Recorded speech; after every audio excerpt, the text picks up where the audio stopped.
What is up, YouTube? My Cowboys family here, bringing you guys the latest update on our very own Dallas Cowboys. And of course, as always, thank you so much for joining us here tonight on this extra special Fan Friday. Ooh, aka Victory Friday. You know, and Black Friday. Woo. Happy Thanksgiving to everybody in the house.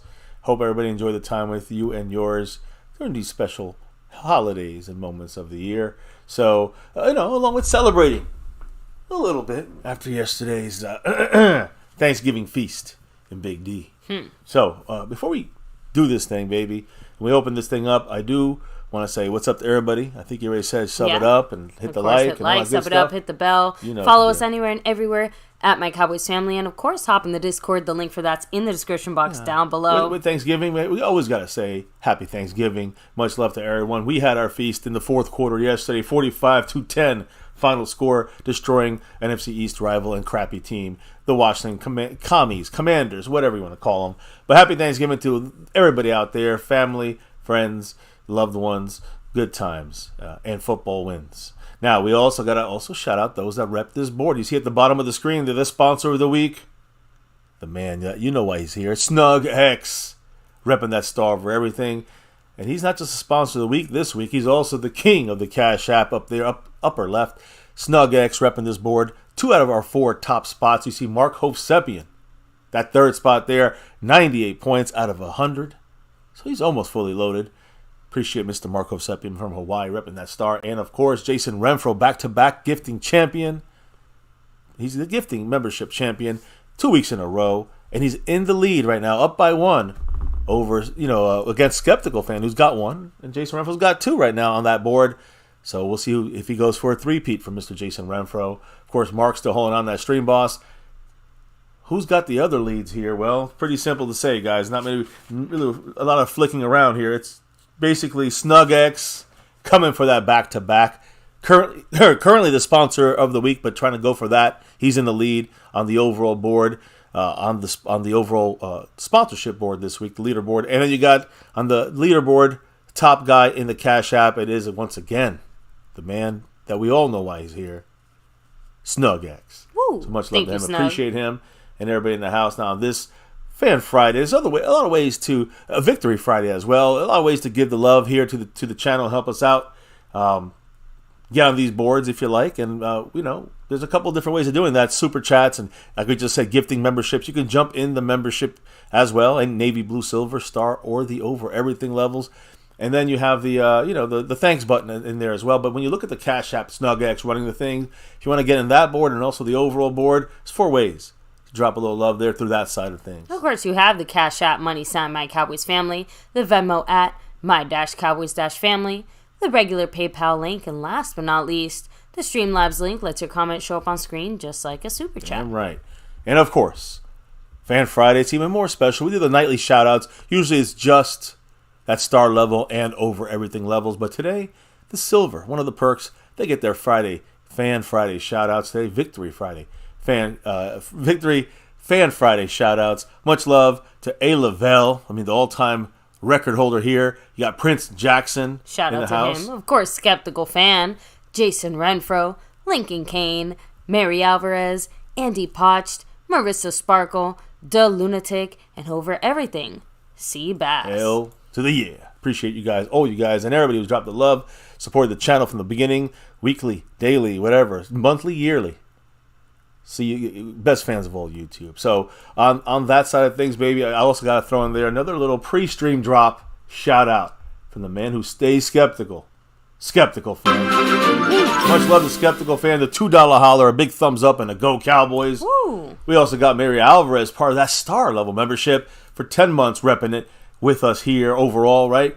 Much love to Mary, one of the stars here on MCF. What does she say with her monthly message for November? Hello, everyone. Hope y'all had a great Thanksgiving and hope everyone is doing great today. God bless you all. Much love and go Cowboys. Go Cowboys. Thank you, Mary. Hope you're doing well as well. And I hope everybody had an extra special Thanksgiving, right? Jump scare for me there. Yes, hopefully everybody had a great Thanksgiving, especially with the win to put the cherry on top.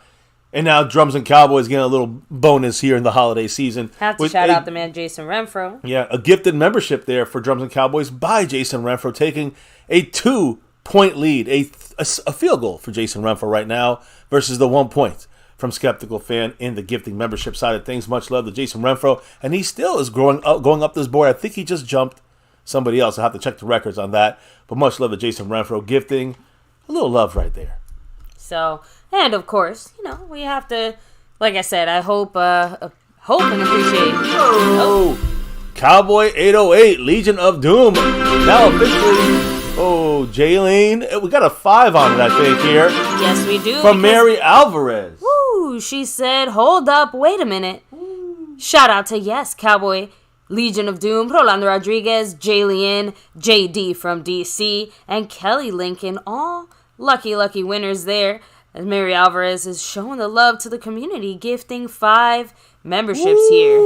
Much on love FCF. to you, Mary. Yay, there we go. She's like, I can finally gift. Yeah, guys. And again, hopefully, let me make sure I add it in here. If you'd like to be able to receive a gifted membership, or obviously join up in the membership, there you go. I think, you can go from there. Check it out. Huge shout out to everyone here showing the love. And of course, guys, drop those emojis because, man, did we beat the Commanders or did we beat we slashed up the Commanders?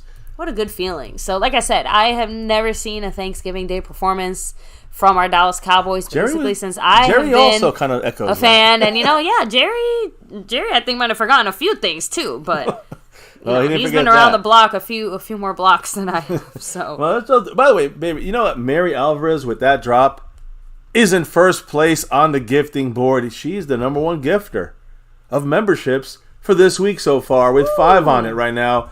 She got a safety. Mary with the takeover. And she tacked up a field goal there on top of Jason Renfro's field goal. So much love to Mary Alvarez. She's repping that board right now. Woo. Leader on that side of things. Shout out to you, Mary. And hey, yeah, that's right, Retro Scotty. Happy almost birthday there. That's right.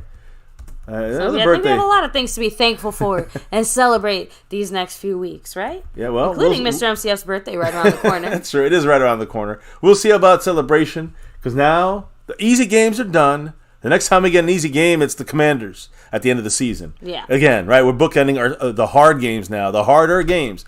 All these teams we're going to play, every single one of them are either 500 or better right now at this point. We got winning teams ahead, 5 out of the 6 games remaining. So, come on, let's get it on. I'm ready. You ready? Let's get this title. Let's get this chance to make a run for number 6. It's a chance. A real run, not a fake run. Right? House Nelson said, I forgot all about how we signed Martavius Bryant. And yeah, and guess what? I think, first of all, Martavius Bryant might have been oversold by the Cowboys hype machine, for sure. But outside of that, as we all know, there's a different guy that the Cowboys should have on their radar that might actually be able to produce something, especially considering the current depth on this team, like the current starters position. On this team. At that linebacker position. Yeah, we need to make sure we're shoring up our weaknesses from all angles. And with actual quality players, and yes, I'm going to say it, a part of me just wants to not let the Eagles get their chance to take this guy. Yeah, we know it is. So there's like a multitude of factors going into this one. But outside of that, yeah, we're definitely going to be talking about the whole Leonard situation as well, which I think is going to be even bigger than the current Martavius Bryant situation that technically already has gone down. Yeah, I would look at the Darius Leonard situation as much more of a need and importance than worrying about Martavius Bryant. We'll see. That's a bonus piece maybe in the playoffs. Everyone wants to see him in there right now. No, Martavius Bryant's going to be at best, I said, a 6th receiver on our team. He's going to have to beat out Jalen Brooks, which he's not. And then he's going to be, a red zone target at times. In the red zone, we use him more at best. At best. And maybe it's once in a blue moon, if he even gets elevated. So, Martavius Bryant, we got enough receivers. He ain't going to pass those guys up right now. Linebacker, though. Little bit lacking of depth there, even when you account for we got room for a linebacker. Even when you account for safeties and the hybrid role and all that stuff, you don't want to get that light there. So we'll see, especially going into the playoffs and it might snow. Guess what teams are going to do when it snows? They run. Yeah, that's right. But House Nelson in the house, Eric Wallace, Asmodeus, much love. Shout out to everybody here, but baby, let's Did you get all the shout outs? Yeah, I did, of course. Cool. We're rocking here at you guys. Here Actually, did I? I don't think you did. I don't think I did the shout outs. We didn't even get to it, so sorry. Let's do them. Asmodeus, Eric Wallace, House Nelson, Retro Scotty, Mary Alvarez, James Herr, Kelly Lincoln, JD from DC, Jalen, Rolando Rodriguez, 808 Cowboy, Drums and Cowboys, Daniel, Barry Sports, Retro Scotty, Lord Azen, Jason Renfro, Bruce got the Toxic Juice, Tupac with a Mohawk, Thomas Garrett, Superior Garrett, Matt Persico in the house, Jack Dong, Snug X representing, Skeptical Fan. I do think Jason Peters is still banged up. Spooky Dog representing, Mackenzie 2 times. We got Freedom First, who I don't think, was he first? I think he might have been. No, I think Skeptical was the first one in the I house. He dropped that drop there to kick things off, right? So we're going to get rolling here with today's game, I guess, here in a minute. Any quick thoughts, though, before we get going? Any quick little 1-second comments? No, I think I hit up most of them. Lost in translation. Shout out to you. By the way, wasn't it your birthday? Did you have a really good birthday yesterday? Just throwing that out there. Brandon James, what's up? He's got 7 months in that membership. Representation, single Cowboys. I like Dak Prescott. Is the MVP of football? I will get a Dak Prescott jersey. There you go. You know, can't go wrong with the QB, right? You know where that bread is buttered, right? Was first in the chat, so yes, there you go, Skeptical. Yes, Skeptical representing it. So, appreciate everybody here. Much love, Brandon, Skeptical, everyone in the house. Hit that like, subscribe, notification bell. Mark Hosepi with 96 points on that stream, boss. And today we had the first Black Friday football game in the history of the NFL. And it was a boring one. It was on Amazon Prime. Every game on that Prime, it just sucks. Thursday night games and Black Friday game. Dolphins dominate the Jets. And we'll be playing the Dolphins soon. Next month, about a month away from that. But Dolphins just destroyed the Jets in a boring game. First Black Friday game ever. Tyreek Hill celebrated a touchdown catch. Gave the football to his wife in the stands. Javon Holland returned an intercepted first half Hail Mary, 99 yards to score a touchdown. That was incredible. And really, that's what they just kind of helped pull away later on in the game as the Dolphins beat the Jets 34-13. First game ever in the NFL on Black Friday. Raheem Mostert, he ran for 2 touchdowns. And the Dolphins, who are now 8-3, like our Cowboys, cushioned their lead on top of the AFC East, sending the Jets, to their 4th straight loss. Now they're at 4-7. You really only got the Bills, and they're like 5-5. So the Dolphins, they're the cream of the crop of the AFC East. We'll be getting them in about a month. Tua Tagovailoa was intercepted 2 times. One, again, was returned for a touchdown on a tip. I don't know if it was a tip play, but he returned for a touchdown. Brandon Eccles returned it. And then Miami was still in control for most of the game, even with that interception. Tua finished with 243 yards passing, 21 of 30, with a touchdown to Hill, and then 2 interceptions. So something we'll be checking back with the Dolphins, I'm sure, when we get to them. But there is an important injury to come out of this game. Another Achilles busting in a play, non-contact, similar to Aaron Rodgers on the same field. It's honestly, this year is unfortunately the year of the ACL. And it's happening, like a weird, crazy And way. how many are happening at this Jets Meadowlands Stadium when the Jets are playing? The Giants, too. A lot of people complaining about that Meadowlands turf. We got our first game out the way, thank goodness, and it's done there. Actually, were the Meadowlands built on like an Indian burial ground or something? Because at this point, you have to imagine they're just like cursed. I just remember when I was a kid and I went there, watched my Cowboys every year. My dad, they always say Jimmy Hoffa was buried under the goalpost in one of the end zones. So maybe that, who knows? I don't know if that's the curse. I don't know if they built it in the same spot, but either way, the Giants are just cursed overall. Let's just put it that way. But anyways, every team that goes there are also cursed to the Jets or Giants Meadowlands Stadium, because today, a very promising young player here, Jalen Phillips, carted off the field with an Achilles injury. They ruled him out for the game, the Dolphins. He had this injury happen with a no-contact situation in the 4th quarter. You watch the replay, you can see the Achilles burst.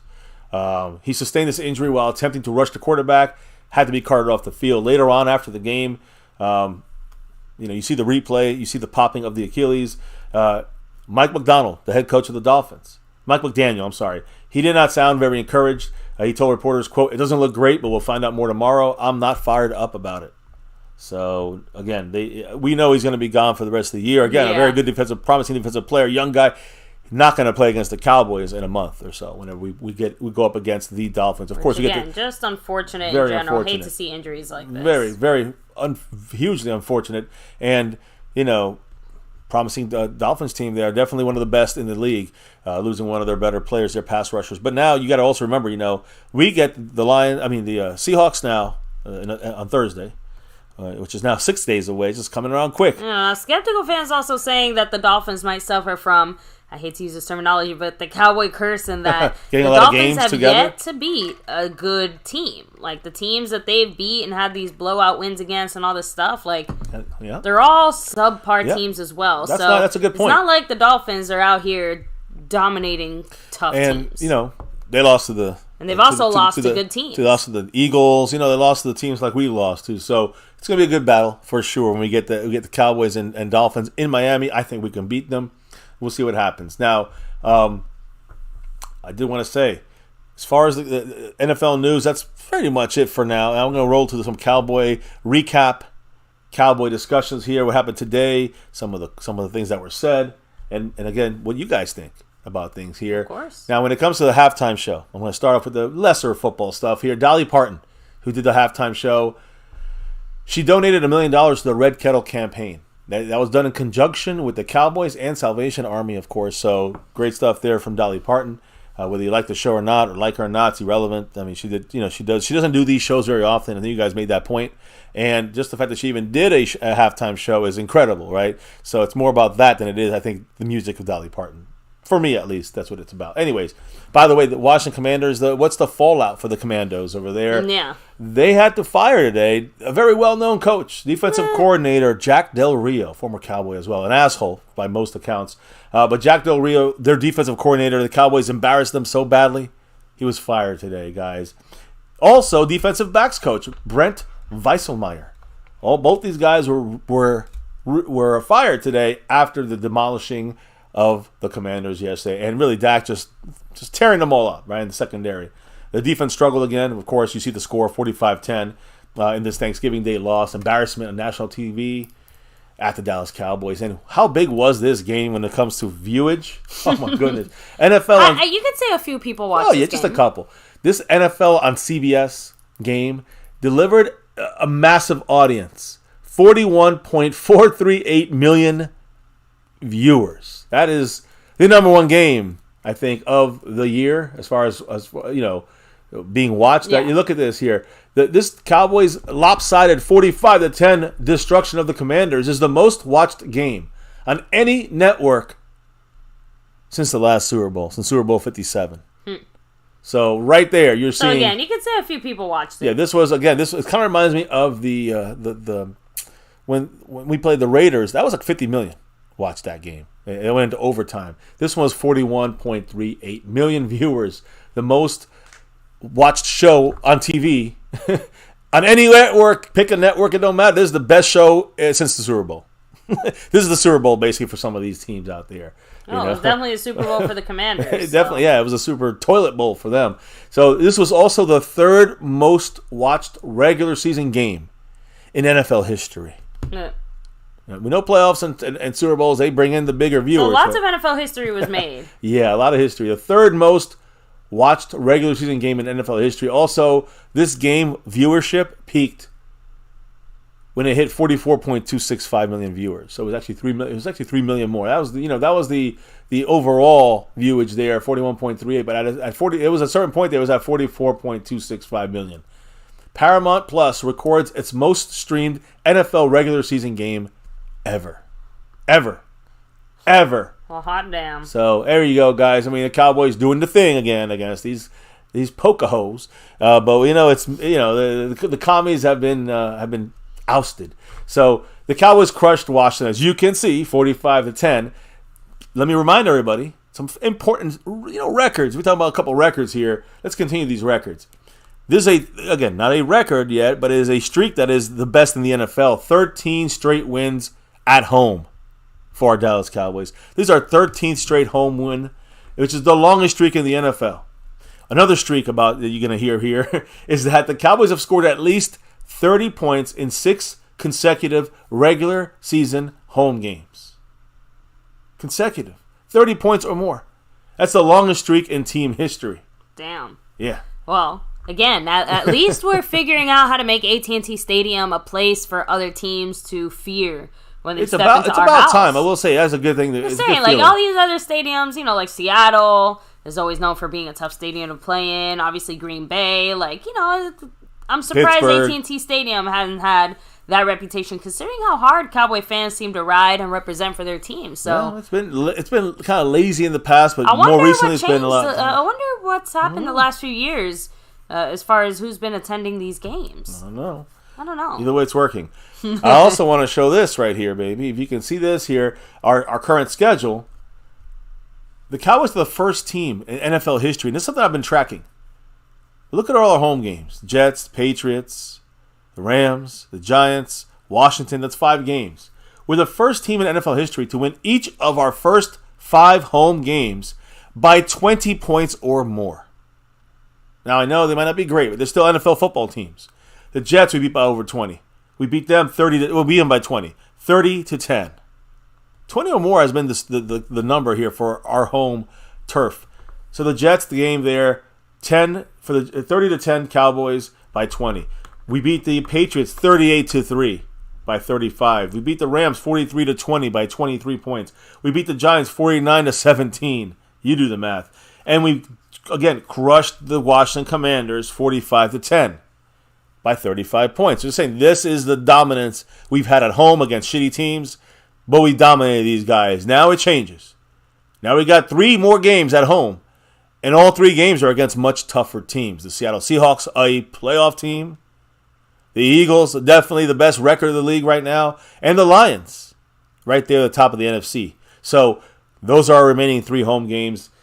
We probably will not win them by 20, but this is the first time in history anybody's won their first 5 home games by 20 points or more, which is an incredible feat, no matter how you slice it.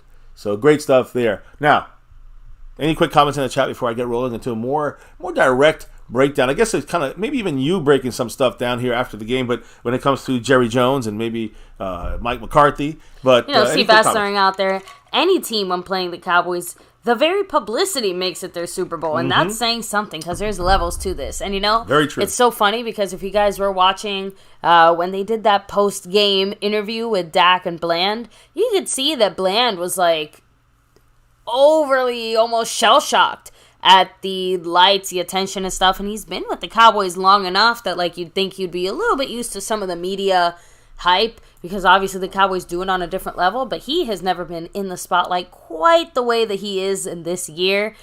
And to do it on Thanksgiving, which, as we just pointed out, is the 3rd biggest stage basically in like a crazy ass long time, that's a lot more eyeballs than normal. So I'm just saying, I can understand why he was just a little bit like, holy shit, is this really happening? So just thought that was kind of cute. I also know, I do want to say, add to that, Deron Bland, with the winning he got the game ball.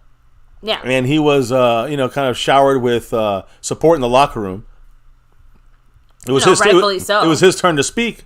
And he's like, listen, he's just not a guy who speaks a lot. He said, I'm not a guy and speaks a lot. You guys know this about me. And he just did a quick little thing. I love you guys. Great game. And go Cowboys. That's what I'm trying to say. That, like, he's just not even shell-shocked. He's just, like, not really. He's shell-shocked and he's not a big talker. That's what I'm saying. Yeah. You can obviously tell there's obviously guys that are more open and willing to talk to the media, or at least a little bit more outgoing. Bland is a little bit more introverted, a little more shy. He wasn't in the interview that much yesterday after a couple of things there. With the post game, you guys heard it here, the post game interview there with Dak and Deron Bland. So he's a very humble man there. Seabass 1,000% on that, and I love to see it because you got guys that are more, like Deion Sanders, that are kind of show off, and that's flashy, and that works beautiful, right? You got Diggs, who's kind of in between there. You got Bland, who's just like cool level. He's just not going to brag much there, but he's got that ball hawk in him. As obviously the whole NFL knows. We're going to talk more about Deron Bland, Micah Parsons, Dak Prescott in this live stream, and we're going to start off though with Mike McCarthy. I think I guess we could go Jerry Jones first. I think he might have said, actually, yeah, you know what? Let's go Jerry Jones because he does talk a lot about Darius Leonard, which, we know how a situation had Marquise Bell getting banged up. He had a stinger. I'll talk about this a little later, I'm sure, but he had a stinger. He came back in the game. So the good thing is Marquise Bell is okay. What happens if one of these guys do not get back on that field? Damone Clark or Rashaan Evans or any of these guys. And who's the guy that's got to fill in there? Because we really got no one after that. So Darius Leonard would be a nice upgrade just in depth-wise and across the way there. But look, he spoke about a lot of things, Jerry Jones. I'll let you speak on it because you have all the information. Let's start on the Shaq Leonard stuff because he actually, it's actually surprising he was so open about this. About who, Jerry? Yeah, because he was straight up asked, is there any interest in Shaq Leonard? And he said, we'll see. We will see. I'm not trying to be coy. I really don't know right now. Contact has been made, but I'm sure every team is assuming that they are in the hunt, that they could have an interest in him. But first, we have some questions we need to check on health-wise, things like that. I don't right now want to be on that list. I want to go do our homework and do what we should be doing and see if this thing might fit us. We've done no more than that. So, just based off that statement alone, seems like the Cowboys have reached out to him. It seems like the Cowboys are doing more of the background work and their due diligence front office wise to see if he's healthy enough to be on the team, healthy and to figure out what kind of money we would offer him based on those factors. Remember what I said yesterday before the game, that supposedly the Cowboys are interested in Darius Leonard, but he straight up said they made contact, but he also said that don't look into it any more than that. Due diligence. Still haven't done and that's the thing. What I heard yesterday, we spoke about it, was kicking the tires kind of deal, but not aggressively pursuing him. So let's not get our hopes high. Which honestly, but that was before the game. Completely matches up with everything that Jerry just said. I agree, but that was before the game. We thought, and then he got a little banged up with Marquise Bell. Did it change his mind? Doesn't sound like it. Doesn't sound like Darius Leonard is going to be a guy they still want to bring in with authority and aggressive pursuit. They want to see where it goes and kind of take their time with it. Jerry even added in there because he was asked, do you think that Shaq Leonard can make an impact if he were to come into the building? Jerry said, I don't know about that. We had a short meeting on that before the game, and we'll see how we do with our evaluation. We'll look at him pretty good, look at some health things. I know a lot of teams are looking at him. I don't want to give an indication of the degree of our interest with him. Hey, smart to not say too much, Jerry, even if it's bullshit or true. But like some of you guys are saying, what's wrong with him? We were all shocked that he was waived. He's gotten less playing time, but I don't know if it was injury related. I don't know where his play fell off. It sounds like he just wasn't given as much time. Maybe with some button heads over there. But no one picked them off waivers for that $6.11 million. So now, honestly, it sounds like it was more of a price thing than even a talent thing. I think they just overpaid for a guy who's going to be used as a rotation for them. So they might as well cut him, while other teams can now get him for $2 million and use him in the rotation rather than a starter. Right? That's the purpose of you getting Leonard right now. He needs somewhere to play. He's not going to get a multi-year deal, so he needs 1 year to bounce off some good numbers and stats where all eyeballs are on you, and he's got a chance to get some play time. Oh yeah, the Cowboys are probably definitely the top spot to go to, even if the Eagles also have a need at linebacker. So do we, and both places would be advantageous for him to play at. The more eyeballs are in Dallas. I'm sorry, I don't care if the Eagles had the top 3 games watched this year. The Cowboys have the top games watched every year. Every year we are at top 5 at least once or twice. Every year, not just 1 year. When you get you get to play the Chiefs and the Cowboys. That's what boosts up the Eagles viewership there. So, anyways, that's my thought on that. And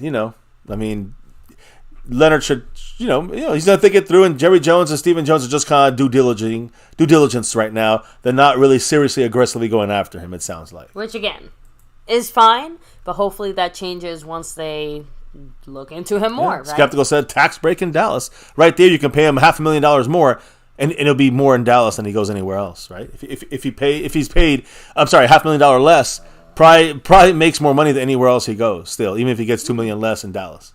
$500,000 less in Dallas. Yeah. So, by the way, Jerry Jones also threw this out there, and guys, maybe Jerry's losing his memory a tiny bit.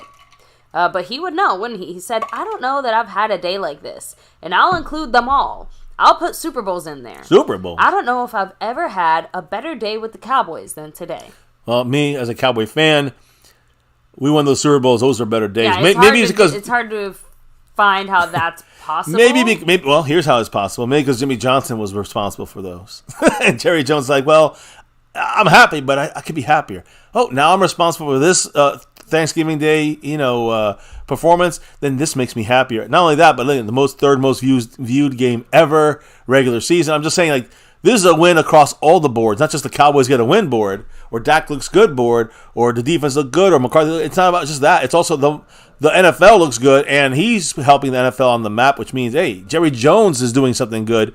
That's what he cares about the most, and he gets that money in there too for you. That's why I said maybe Jerry's forgotten a little bit, just because I can understand that this is maybe the most showy, like flashy type of game on a big stage that you can remember from your Cowboys. And I remember, that's what I'm saying. I remember 52-17 against the Bills. That's pretty showy in the Super Bowl. And that's what I'm trying to say. Like, how do you have that type of performance in the Super Bowl and then turn around and say that a game like this compares? So that's why I said maybe Jerry... Skeptical says more sponsors in Dallas. You get more money for Jerry Jones comes now because of the game, the way it was done. Everyone's, super hyped about certain things and maybe he's overhyped. And that brings in more money for Jerry Jones. He's a winner across the board here. That's the Super Bowl days. There weren't as many. You can say there was still a lot of sponsors, but the money wasn't pouring in the way it is now when you have a game like this. Look, obviously the NFL has changed from the 90s to now in a lot of ways.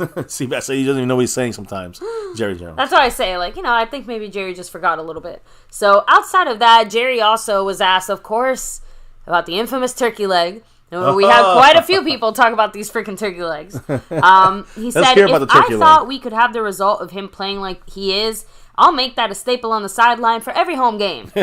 Who's he talking to and about? Dak. About Dak with the turkey leg. Yeah, because Dak is the one that obviously, pulled it out. And was the inspirer of the idea in lots of ways. Yeah. Now, at least the one who got things rolling there. Yeah, I mean, I don't know if you know the whole story. I think you're going to go over it a little bit, but you got to credit tight end Jake Ferguson.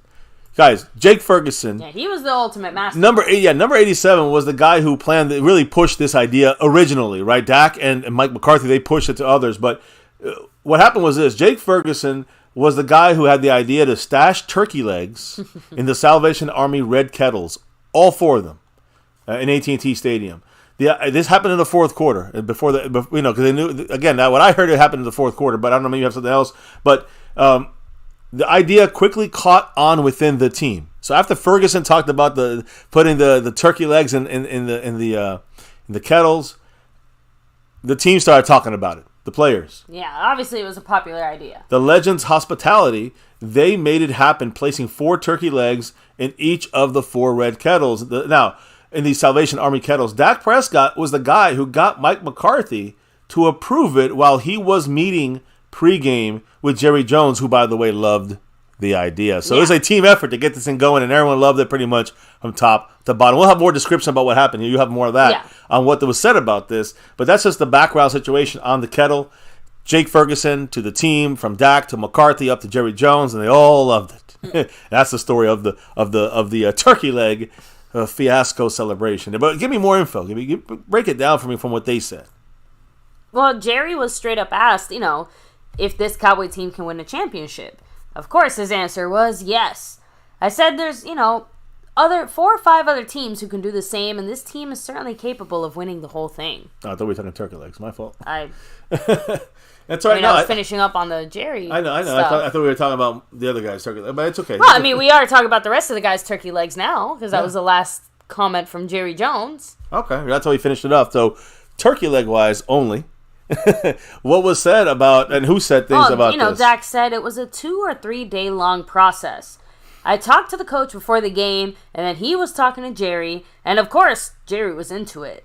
At that point, the direction was to make sure we were up and the game was in hand. So even McCarthy said, you can't pull that cute shit unless you're absolutely whipping their ass, because otherwise you haven't earned that turkey leg. Dak Prescott said, okay. Listen, I'm going to say that, I don't know if you have this about McCarthy. Yeah. Because he actually said this too, and I'll throw in my 2 cents of what I have from McCarthy's viewpoint here. But Mike McCarthy also spoke about the turkey leg. Yeah, and Dak, by the way... no, it was about the turkey leg? Yes, it is about the turkey leg. Because he just says that he always talks to McCarthy before every game. So it wasn't like abnormal. He just tried to catch him at the right time to talk about the turkey leg. Listen, and that's what it is. Before Thanksgiving, Dak Prescott asked McCarthy if the Cowboys could hide turkey legs in these Salvation Army cans for the touchdown celebration. And McCarthy said, quote, Jerry, he was all for it. So I just told them that the game better be well out of hand before we start pulling turkey legs out of a kettle can. That was a little different pregame for me than usual. End quote. You can imagine. So Dak also threw out there that I agree with him, with McCarthy on that. You got to you can't. I don't think McCarthy is necessarily loving this idea, but I think it was more about, if Jerry Jones is in on it, well then, we'll do it, but the game better be put out of hand. It better be way out of reach for anybody else. That would be the biggest embarrassment if something happened. And we blew that. Yeah, and Dak also, he didn't know who the person was that was like specifically responsible for putting the turkey legs in the I know we had buckets. some people in the chat yesterday wanted to do that job. How's Nelson? Exactly. So, interesting. Anybody else speak about the turkey leg fiasco? Was that pretty much everything? I think that was it on the turkey situation there, right? Good. All right. So everybody got enough. You got the turkey stuff figured out, guys. You guys, the turkey leg celebration, which was definitely a highlight. One of the highlights. We do also know that the turkey was put in there at the beginning of the fourth quarter. Yes. So skeptical fan, it wasn't in there too long, and hopefully was still warm-ish. You got to remember they were in bags. They were wrapped in foil paper. And remember also the reason that they put it on all four kettles. I'm assuming. Because we were going one direction. In the fourth quarter, you're only going one direction. But if the pick six happens, I mean... Yeah, exactly. They just want to be prepared. I guess it doesn't matter. They're not sure where the celebration was going to happen. It would go to the same end zone. So they didn't have to put it in all four. That's actually funny. I think it's more for, like I said, they just weren't sure what direction the celebration might have happened depending on what happened. Because it could have been a big play midfield. Like a turnover. I'm just saying, I guess. It depends on what the play would have been. Was it for a touchdown? They just want to get the celebration out somehow. If it had to be. So let's just say that there was a big turnover and to end the game. And it stopped like midfield, but it's still in great field position. It's still a big play, even if it didn't score points. It's still a big play. They run to one side of the field and pull out the so I'm just saying, they accounted for all scenarios here. All right, good to go. Good to hear. Poor turkey had to give his life up though. Wow. Anyways, I think the turkey. They'll be all right. Yeah, he'll be okay. In their bellies. It's very delicious. Thank you. In Dak's belly. Anyways, so again, the turkey stuff has already been discussed. What about McCarthy? Because I know you talked about Jerry Jones. McCarthy spoke, didn't he, right after the game? So I do have a little more from McCarthy from today. Yeah, but first, you go ahead and hit me up. We've been hearing this now. Jerry spoke about it a little bit after the Giants game, saying, Dak Prescott is like at his peak or whatever. Now Mike McCarthy. Yeah, no, I know that's not. Yeah, that's from today. Yeah, that's from today. I know it's. Yeah, I have something before that. So is that the last one we have, baby? Is that the last one you have of Mike McCarthy? Yeah, that's all I have from Mike McCarthy. So let me go to today then, because that's why it's not done in order. That's what happens. So the thing is that with McCarthy, guys, I do want to make a mention about what he's kind of done on that field when it comes to the offensive kind of keys that we see the changes from the first half of the season. The Cowboys used shift or motion 76% of our offensive snaps against Washington, guys. On offense, 76% of the time we shifted somebody or used motion at the snap or not. We use motion shifting guys, and that helps Dak read the defense. That's a great stat. That is something that has started going up since around the Charger game and after the bye week. And that number in itself, I mean, that's where you're going to see Dak play better, even against tougher defenses, against better teams. You're going to see Dak and the offense be more efficient and successful when you see this shifting and motion being used. Again, season high, 76% of the time. It's only been going up every single week. It's getting better, not better, but saying it's being used more and more and more. Now it's 76% of the time, season high for us. A key Mike McCarthy, component to this offense that's really opened things up and allowed Dak Prescott to show what he's got, allowed CeeDee Lamb to show what he's got, allowed this entire team to show what we got when it comes to using this shifting, this motion. Of course, we talk about 3-by-1 receiver sets. We talk about, play action and a non-static offense. This is what we got going, and it continues, and it's continuing, increasing every week. And you can see it here, the advantages. Every week you can see it on offense, how we are getting better and better on offense with this high level of shifting and motion. All right, guys? So 76% of the time, that's fantastic. By the way, the second official super chat drop in here is done again by Skeptical Fan with that $2.65. Holla! Ooh, you know what he had to say? Hit me with it. What does Skeptical say? Any injuries for Dallas or Seattle? I'm getting right there for the Cowboys. Seattle will get in a couple of days. Don't worry. We'll be getting I know we got Jason Peters. He got kind of banged up, and he's their backup. So, we'll talk about Seattle more tomorrow. Today is more recap and relax when it comes to our our Cowboys in this Washington game. So I will find out more about Seattle and their injuries and stuff. I think it starts tomorrow. We'll get in some of that first look going with Seattle, and we'll definitely catch up on that stuff. So, and obviously, as far as our Cowboys, we did somehow manage to escape, at least during the game, what we all feared was going to be a potentially much more serious injury to Marquise Bell. He was able to return after missing a little bit of time there, and he did play for the rest of the game. So, I mean, thank goodness. And it leads me right to the Mike McCarthy comment here, because Mike McCarthy was asked about the medical evaluation from this Thursday victory over the Commanders. McCarthy, again, he said, quote, "So far, there have been no major or significant injuries." So it appears that we got through this short week, guys. Again, a game on Sunday, some banged up guys. Jaron Kearse couldn't play. We got through this game without Jaron Kearse. He should be good for the Seattle game next week. Agreed. We got to watch that, though, right? And who gets injured in a quick turnaround? A couple guys did get injured, but right now we're looking really good when it comes to getting back from from a back-to-back kind of bang kind of possible injury week. By the way, I want to make sure I mentioned the two guys that kind of got injured here. And you said Marquise Bell. He was evaluated during the win against the Commanders. He had a stinger in that shoulder neck area. He returned to finish the game. Everything seems okay. He'll be on the injury report, but he should be okay. At most, he'll be managed this week. Another guy we didn't even see much about him, guys. I think he's number 91, Tyrus Wheat. He walked under his own power to the locker room with an apparent injury. I don't have much information on him on that, but more update. That was yesterday's information. McCarthy saying there's no significant or major injuries. I'm assuming that Wheat and Bell, obviously Bell came back and finished the game, are going to be fine going forward. It might be a little rest. So again, we'll see what happens. Thank goodness. Yeah, so again. At least now we have a whole week to rest too. Yeah, we're down to 6 days here now, but at least we know that the Cowboys, they really have one more game, and then we get a 10-day break before the Eagles. So we can really rest there, a little mini bye, and then got to get ready for the really tough 4 games left on our schedule, and then the Commanders at the end.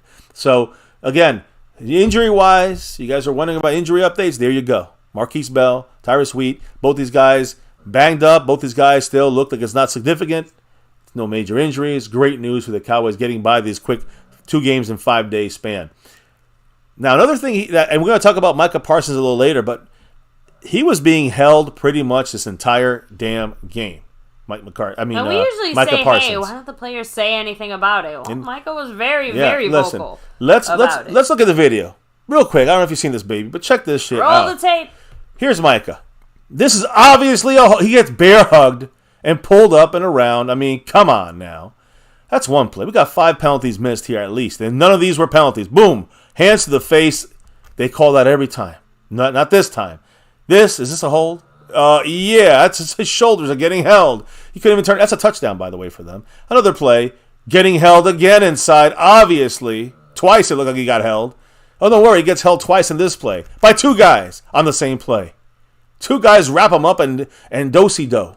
What the fuck? There's penalty 1, not called. Penalty 2, not called. Penalty 3, not called. Penalty 4, not called. Penalty 5, 6, I'm calling it, not called. What the fuck, guys, right? So that's kind of messed up right there. Micah Parsons was mad. He was pissed, and I cannot blame him. Every game, this is getting. You figure they're gonna say okay, and I don't want to get into the ref stuff because you know how I feel. We got to overcome the goddamn refs, but I cannot blame Micah for getting pissed off, and he was so pissed. We'll talk about this a little later, a little more of what he did in this game, even being held all game, and penalties should have been called throughout this game. McCarthy actually had to talk to the media and told the media that he had to kind of calm down and speak to Micah Parsons individually about Micah's frustration behind him being held multiple times against the Commanders. And again, rightfully so. Frustration from Micah. He's right to be pissed. I agree. Micah should be upset. You see him making a big deal about it in the video on a slap to the head. I mean, that's a penalty. And look, there's no other ifs, ands, or buts on this. Maybe 1 or 2 you could say okay. But some of them guys are so fucking blatant. Blatant. Come on. Exactly. So we'll talk about this a little bit more when we talk about Micah's great day he had. And you look at and people sit there and criticize Micah. I don't mind criticizing Micah. But criticize him logically with intelligence, because to say he's not doing anything is stupid. To say that, why can't he do more is also stupid. He gets double and triple teamed almost every play, and he still gets there. He still gets the pressure. And look at these penalties missed. And guys, this is just one game. If I showed you every game, the missed penalties, you'd be like throwing shit at the wall.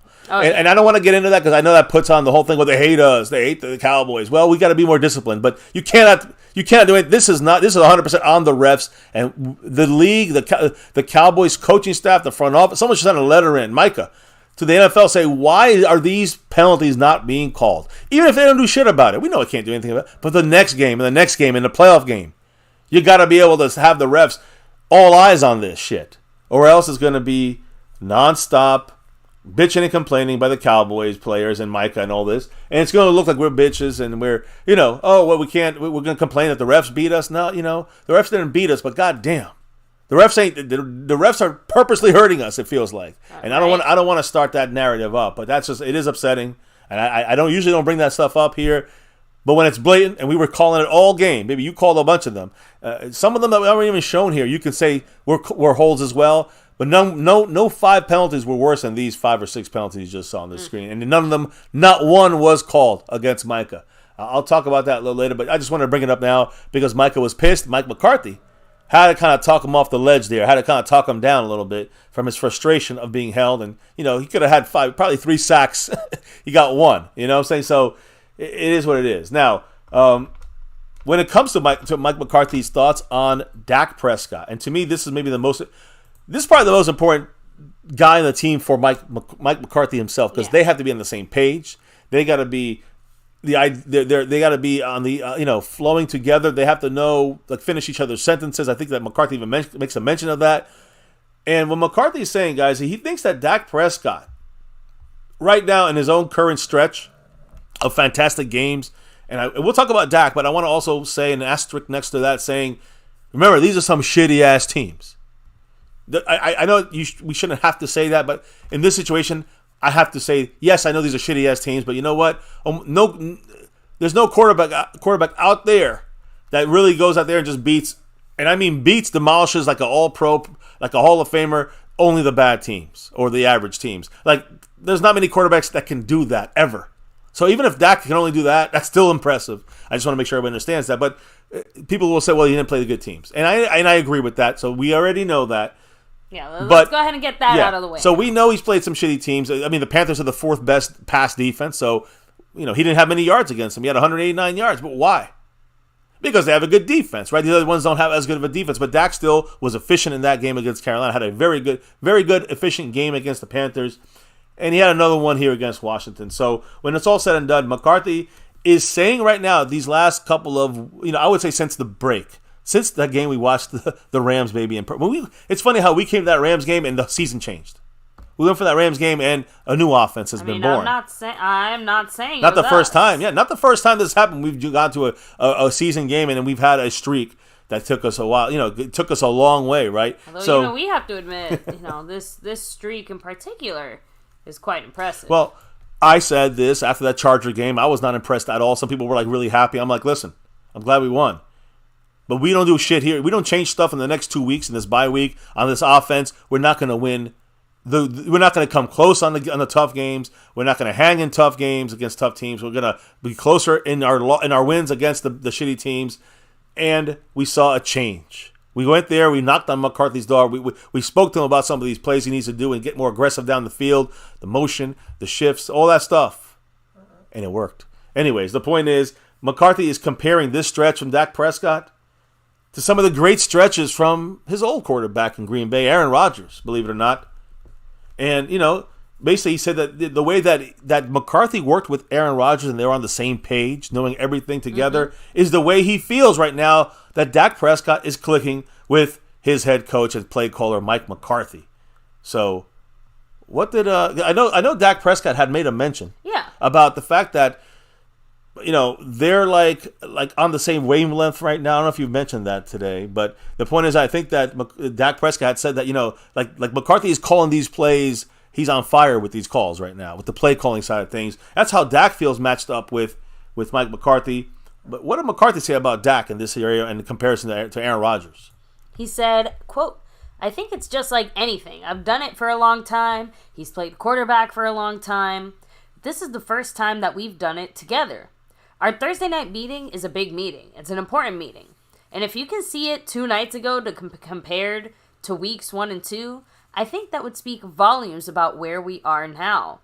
It's so important, and I've made the mistake of getting too far away from the quarterback room in my past, and I won't let that happen again. So again, you're hearing the Aaron Rodgers kind of side of things where he kind of and we knew in those last few years that definitely connection. did happen. Yeah. He also threw in there, quote, you need to be finishing each other's sentences. And I feel like we're there. I think that's all a part of that rhythm. My job is to tee it up for him.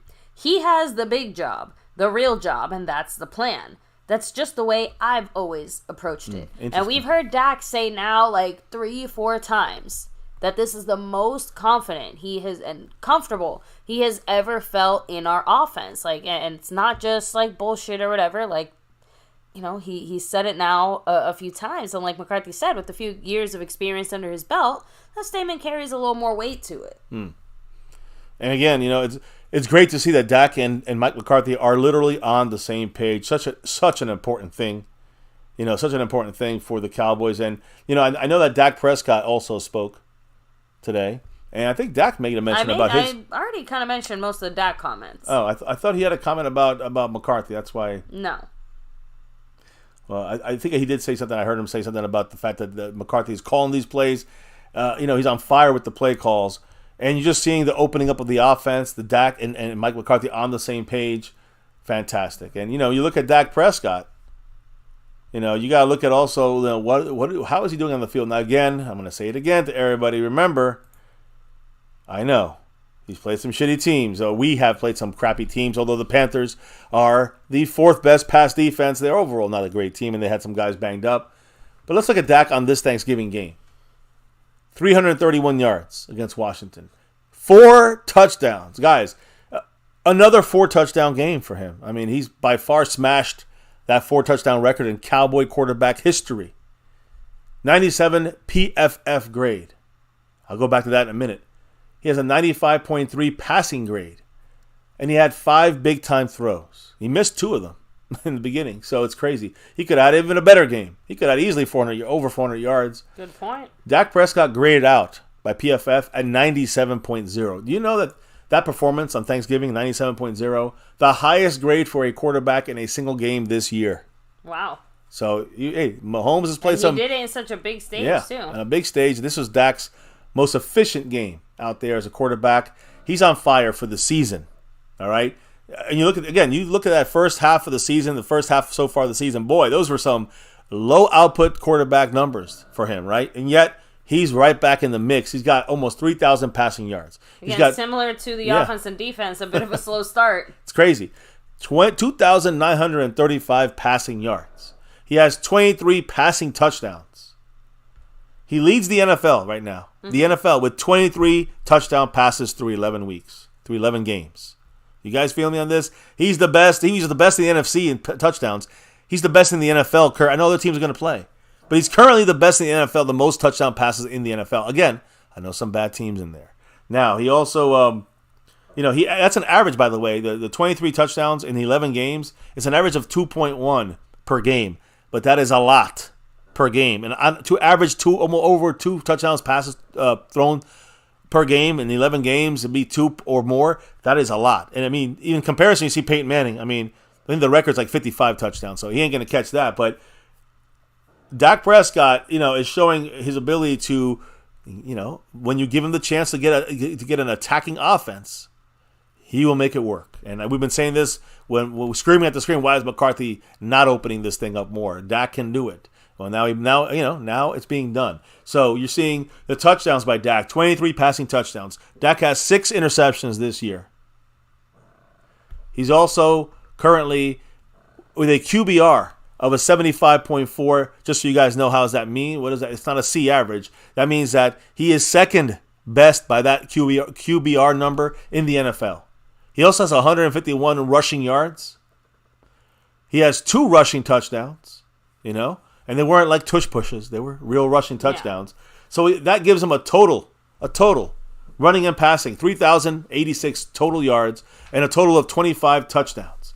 His completion percentage is currently at 70.0%. 70% completion percentage for him, and he has a passer rating of 107.4.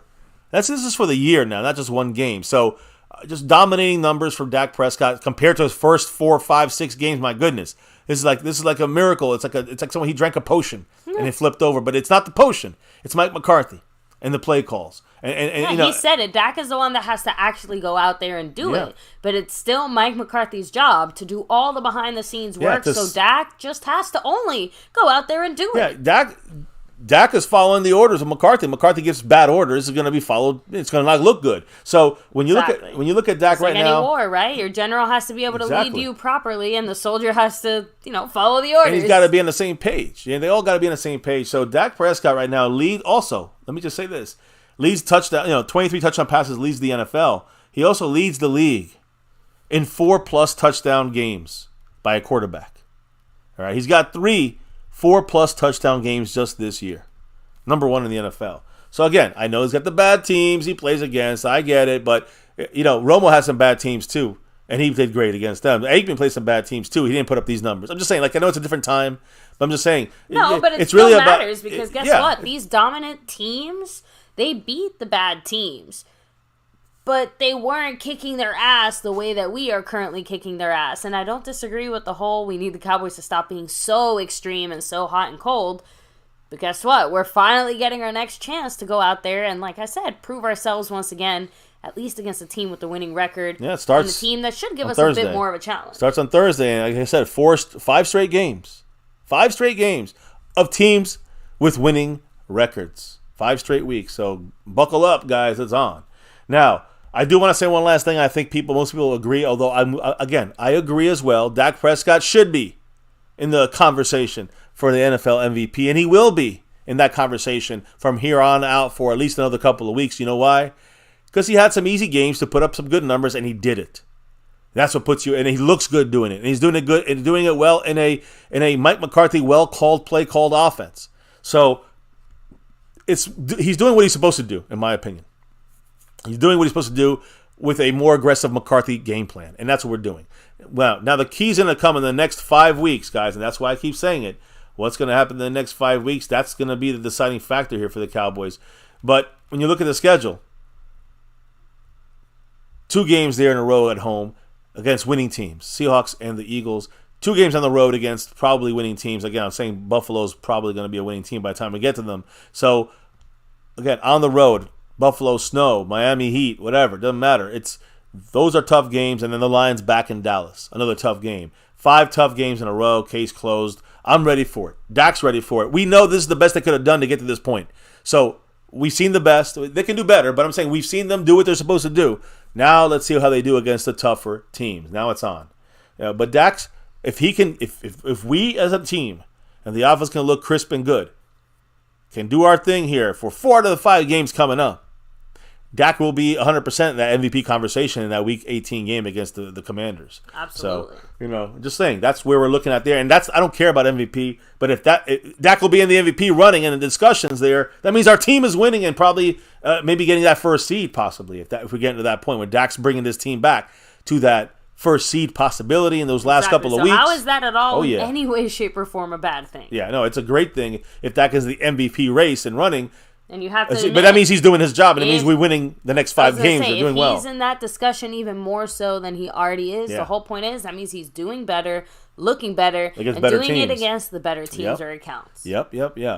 So there you go. The Dak Prescott breakdown on it. He didn't speak anymore, I think you said, so we're going to move on from him. I think that was all from your offense, right? As far as offensively speaking, anybody speaking quotes-wise or after the game? So, no, I do have to admit definitely lean more towards Seabass's mindset, right? Yeah. To say that nothing matters to the postseason is to say that Dallas isn't getting to the postseason if they did nothing that matters. Because all games matter, and you have to you have to beat the teams that are weak. Of course, agreed. And we are pummeling teams that are weak. You just can't. Here's the thing you can't do.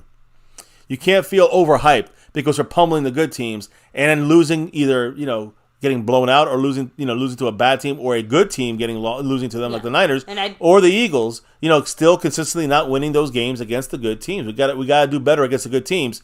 But we also got to beat the bad teams, and we got to beat them the way we beat them the last 3 weeks, which we've done that, right? Could we be better? Yes, we can. The great thing about these 3 games, we saw what we need to improve on. Even after what we improved on during these 3 games, we saw more Brandon Cooks, red zone getting better. The usage of this stuff still continuing. Like we said on offense, a lot of this stuff continues, right? But we have to. We see some things that are still suffering. But I get James and we got to get better there. But I get slow starts. But I get the point made by James Hurr in the chat in the general sense that okay. Lay the smackdown on all these weak teams all you want in the regular season, but when it comes to the postseason, you gotta show me something else. You gotta show me more, and that has been the kind of insurmountable hump here, unfortunately. So hopefully we can start turning that in the right direction. Listen, as a Cowboy fan, and I'm a hard-nosed Cowboy fan when it comes to seeing the optimism in this shit. I see the pessimist. I'm pessimistic, and that's the way I am. So. When I said this before, baby, and I stick to my word on this shit. I mean, you guys can go back and triple check me. I don't care. Excuse me. Oh, no problem. So, real quick. So, James Hurst said it. I don't care for these wins. Because facts is Philly and San Francisco will be on their way to the Super Bowl. And again, the way that these 2 teams currently are playing, because they have beaten teams that are on the better side, and hey, you can include us in that conversation, right? The fact that these 2 teams have beat us and we are one of the better teams, like that makes them look better too. Mm-hmm. So, like that's part of the discussion that we're having here. So, and real quick, I did want to take a second here as well to shout out the man Zach Luna, who just dropped a $5 holler. Thank you so much, Zach Luna. I'm gonna go ahead and read his comment here. While we wait for the drop to, I didn't see it go through, that's why. It'll come in a second here, but he said, I'm going to just say, the Eagles was a very close game, and we've dominated bad teams. Right now, it seems like it's all coming together. So, again, first of all, every single time that again, it's hard to say because that Arizona game was just so out of left field, but like I said, we'll go ahead and call that a Cowboys you dumb fucked up game. But let's be real. The loss to San Francisco was embarrassing as hell. We at least looked better against the Eagles, and it was a close game, even if that last drive still gives me nightmares late at night when I just see us moving backwards and backwards and backwards and backwards. So the point is that we are getting closer from an overall team standpoint to the Eagles. And the Eagles, while they continue to win, most of us have said it, there's been a lot of luck involved in those wins. Not as much, like, outright, I guess, skills involved. And I don't know. It feels like that is slightly disrespectful and taking away from some of the big things that the Eagles have been doing. But if you really want to talk about a skill win, I think San Francisco has won more skillfully than the Eagles have won their games. Maybe that I agree, but they've also better. They lost more in total, though. So, anyway, outside of that, like you said, it seems like it's all coming together. And every single part and every single thing that we've touched on the Cowboys needing to kind of continue to improve, we have been doing that. Outside of the one thing that we still can't get past, which is the slightly slow starts. Although at least now we've condensed it to just one bad drive on each side for the most part. So, which is better than like maybe a whole quarter of a slow start.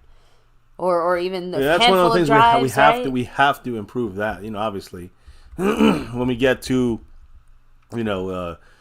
these better teams. Yeah. And again, at least for me, and I'm not trying to tell anyone how to feel, but I do think that the domination factor has to be added in there. It's one thing to do it every once in a while, but at this point, we've basically dominated every single team, every single one of these quote unquote weak teams. In a variety of different ways. We've only looked better as the season's gone on. I have to remember what I have to say. I forgot now. No, it was my fault. I choked here for a second. I know, sorry. But at least I'm not the only one who chokes on their own spit. So at least I feel a little bit better now. Can you remember where I was on that? Damn. No, I have no idea. I was going to bring up a bad way. I fixed the board here. And I do want to shout out Mary Alvarez. She's in 3rd place, right over Jason Renfro in 4th. And you got just Zach Luna jumping into 11th place. Just some people that dropped right now. Jason Renfro, like I said, he is in 4th. So just shouting everybody out here who's dropping that love today here. Skeptical Fan in 10th.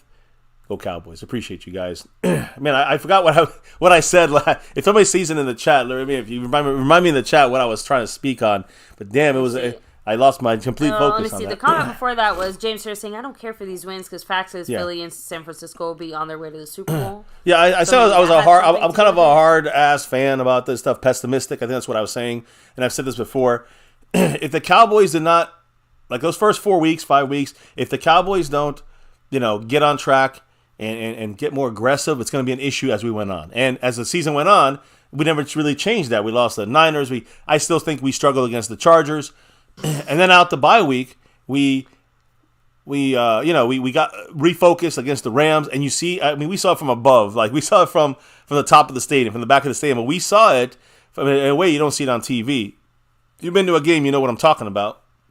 But I never seen, and I watched the all 22 for those first 5-6 weeks of games, and I didn't see the Cowboy offense doing what we were doing when I was sitting in the stands there watching this. And we were just being more aggressive and attacking on offense, and that is the wake up there. So I needed to see, in that bye week, I said this multiple times, I need to see this offense get more aggressive, and it was happening. Then what was the thing we saying it? We said we have to see this offense get more aggressive, but also, and it tells a lot of things, but we also have to see this team not just get more aggressive, but also continue doing what they're doing. Don't let up and do it for a week or two and then change shit up to the conservative shit we saw the first 5-6 weeks. And at least we have not been doing that. They've continued. Been the type of regression that we were kind of all fearing. We're hoping it wouldn't happen. And we see the Cowboys, even when we lost to the Eagles, we saw the Cowboys offensively getting better. And then we said after the Eagle game, we got to see 3 weeks of the Cowboys putting these teams, I was hoping to bed sooner, but we have to see them destroy these teams. And we have to see the things that we're not doing right now, like more Rico Dowdle, more Brandon Cooks, the tight end getting more in tune with Dak. The receivers getting more in tune with Dak on offense. We had to see all these things happen. And we've seen most of these things happen. On defense, some similar things and some things we wanted to see there. DaRon Bland coming, just blowing things up. But overall, this team has done basically, better red zone. We've kept on these things like play action and motion and on offense. So all these things that we wanted to see, everything I've been talking about. That's why I feel better now than I did, after the Chargers game and the Niners game, because I didn't see any hope for this offense until we actually see it on the field happening. Good or bad teams, I'm seeing it happening. Now, does that mean we're going to beat the good teams? No. But I guarantee you we'll have a better chance to beat the good teams with the offense we have right now. And that is it. And I'm telling you, I know you guys see it as well. You can see the improvement by this offense. You can see it. You can feel it. And we're second best scoring offense in the NFL, I think. Maybe number one after this week.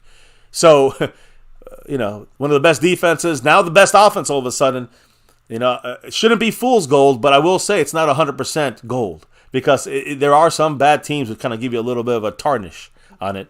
Let's do it against the good teams and beat these good teams, not just come close like the Eagles, right? We got to beat these teams and then, let's beat Seattle, beat the Eagles, beat the Bills, beat the Dolphins, beat the Lions. With one game left, we may be in first place in the NFC conference. That's how important. It's showing everybody we can do it, showing ourselves we can do it, and in the same time, you might be getting that number one seed. That is what a Super Bowl team does. If we capture the first seed and beat these good teams, now you got me hyped up. Now you got me believing it a little bit more. A lot more. If we pull that shit off. That's all. We'll leave it there. Now, what about the rest of this offense? Not just Dak Prescott. It's not the Dak Prescott Cowboys. Yeah, there's a few other people on offense, right? Yeah, there's other offensive guys we got to quickly discuss here. Does DaRon Bland count? he counts against most people in the NFL because most receivers in the NFL do not have as many touchdowns as DaRon Bland. We'll get to DaRon Bland in that defense in a minute, but first, let's get to the how about a receiver or two here, baby? You know who our leading receiver has been the last 3 weeks? CeeDee Lamb is the obvious answer. Brandon Cooks, baby. There we go. Brandon Cooks had a 31-yard touchdown from Dak yesterday. His speed had Washington safeties and crossed up. He had double teamed there, high and low. Got a touchdown. He has 4 touchdown catches in his last 6 games. Brandon Cooks heating up. Nice. Oh, shit. Hold up. Zach Luna with a $50 holler here in the house. Zach Luna going right up this board as quick as I can say Zach Luna. Much love to him. Baby, what did the man say after that Sean Lee drop? My goodness. He said, James Hurt is pissing me the fuck Oh, off. shit. I'm going to say this. We are supposed to dominate bad teams. What you going to say if they barely lost against bad teams? Complain? Come on, dude. I will point out, too. The Cowboys are winning by a record-setting point differential. Yes. Super Bowl bound. We definitely are winning by a Super Bowl differential. I mean, you know, we're crushing it. It was close. We're tied. I think we're tied with Baltimore last week. Now we're plus 45 more on that. Of course, Ravens didn't play their game, but we'll see how their differential looks. It won't be 45. It won't be a 35-point win by the Ravens. You can bet that. So yeah, we are number one in point differential. Our defense, our offense combination. We come together. If we come together, guys, I mean, this is what you say at the end there, Super Bowl bound. And this is how you do the things in the regular season that will hopefully lead to playoff success. Thanks for that, my love. I'm just saying, listen, this is how you do it. You're right about that. That's what I was saying. If the Cowboys can beat these tougher games, the remaining guys on their schedule, which are tougher, happen to be tougher. We have yet to see this team come together in this type of way during the regular season, Correct. even in previous seasons before. So that is very true. Not to be those people to say, it's different this year. They are doing something different. We are seeing a difference, and we're seeing, let's be honest, take that Tampa Bay playoff game, take the way that team was, and elevate that team just a little bit more, because that's what it feels like. It feels like this team took that loss seriously, made the adjustments necessary from the way that we ended up losing right after that game, and are trying to end up in a situation where we're not just one and done in the playoffs, right? Where we can get to an NFC championship game and beyond. You know, McCarthy has said pretty much since the preseason that the way that he's handling the management and the time management specifically of some of these players, he's not just looking at it as a week-to-week thing. He's looking at it as, we got to get to the Super Bowl, so we got to stay healthy until the Super Bowl. It's a long run thing here. It's not the short term thing here. And look, 100%. Listen, I agree with both of you guys, Zach. I agree with you, and I agree with James Hurt. Because I understand the harder teams. You and I both know we got to beat these harder teams. The point differential, all these stats in the end don't matter if we don't beat the harder teams. Now, but it's not every year you have a record-setting freaking Dallas Cowboy team over here on offense and defense and special teams. I agree, and but else. That means we should go into the Super Bowl and win the Super Bowl if we're having a record-setting year, a record-setting team. Record-setting things don't matter much. Ask the Patriots if they like record-setting. Because they went undefeated in the regular season and they lost the Super Bowl. So, look, all I'm trying to say is this. 100%. What did I say, Zach? Do you remember what I said the last 3 weeks? After the Eagle loss, what did I say? We got to destroy, not beat, destroy the bad teams. The only thing I'm unhappy about in the last 3 weeks, the only thing, slow starts. We have not fixed that on offense. We have not fixed that on defense. That is an issue with this team. Against better teams, it will be a bigger issue. But outside of that, everything else, I think the Cowboys cleaned up nicely. And that's what you needed to do in these 3 weeks to show that you can do it, show that we can fix and work on for the future. Tougher games and down the stretch here. Easy or hard games. The playoffs are coming. They're going to get hard. So, or harder. 100% agree. We have to beat the teams like this. This is what I asked for. I got what I asked for. You know what I mean? Again, everything I asked for, I got. You can go back and listen to them all. And every single week, you'll hear me say, I want this and this. We got to see this get better. Sometimes it happened. Sometimes it's a couple weeks later and it happened. But by now, right now, everything but those slow starts. We got to get faster starts. We cannot have, that's the thing that kills me right now. We fix that. You know, we should be able to win the next 5 weeks. You know what I mean? That's the way I feel about this. Because those slow starts can cost you. So, you know, a couple of things still need to be fixed, but I 100% agree. You know, we have to beat these teams, these bad teams. We did. We destroyed them. That's great. Stats are up. You know, MVP conversations are up. Everything's up. Defensive Player of the Year, everything is up, and that's great. But we got to win, and we got to keep winning, and all that's more important than the awards, right? So we did what we're supposed to do, Zach.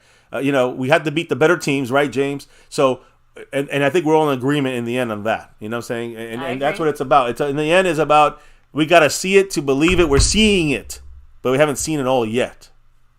So, no, I agree. Anyways, so. Yeah, I mean, much love, Zach. Marks is down to 38 points, by the way, and I stream boss. Right. If you look above, that was my jersey number. Yeah, that's true. That was yesterday's jersey number. Snug X is still in first place on the overall board, but Zach Luna, if you look right above, second place on the overall board currently here this week. Big battles going on. Big battles. So now, baby, I was on Brandon Cooks. Talk about Brandon Cooks here. And again, so he's the number one receiver. The last 3 weeks, yardage-wise and touchdown, I mean, but yardage-wise, it's Brandon Cooks, guys. Listen to this. 31-yard touchdown yesterday from Dak. He has 4 touchdown catches in his last 6 games. 3 straight games with a touchdown for Brandon Cooks. So he's heating up. Again, these are 3 easier games, right? So 3 weeks in a row. It's going to be a little bit like, okay, we're picking on the bad teams, but now we know how to attack the better teams, the way we're going to use Brandon Cooks and what works best for Brandon Cooks and Dak Prescott. That's the key in these 3 games we just played. And it's working great to get us to where we need to hopefully be against the better teams. So Brandon Cooks leading the Cowboys, not just with 4 touchdown catches in 6 games, right? I mean, we're talking about 6 games now, not just 3. Not just the 3 straight games with a touchdown, but he's also led the Dallas Cowboys in receiving yards the last 3 straight games. So he's got the touchdowns, he's got the yardage. Brandon Cooks heating up here. I'm going to say we know CeeDee Lamb's number 1 here. But I'm going to say Brandon Cooks is becoming that number 2 that we wanted to see in the beginning, and now he's kind of fixed into the offense a lot better than he was, in the first half of the season. Can we all agree that we got a better Brandon Cooks in there now? Whether it's him, whether it's Dak, whether it's Mike McCarthy, the way he's using him. That's what I believe it is.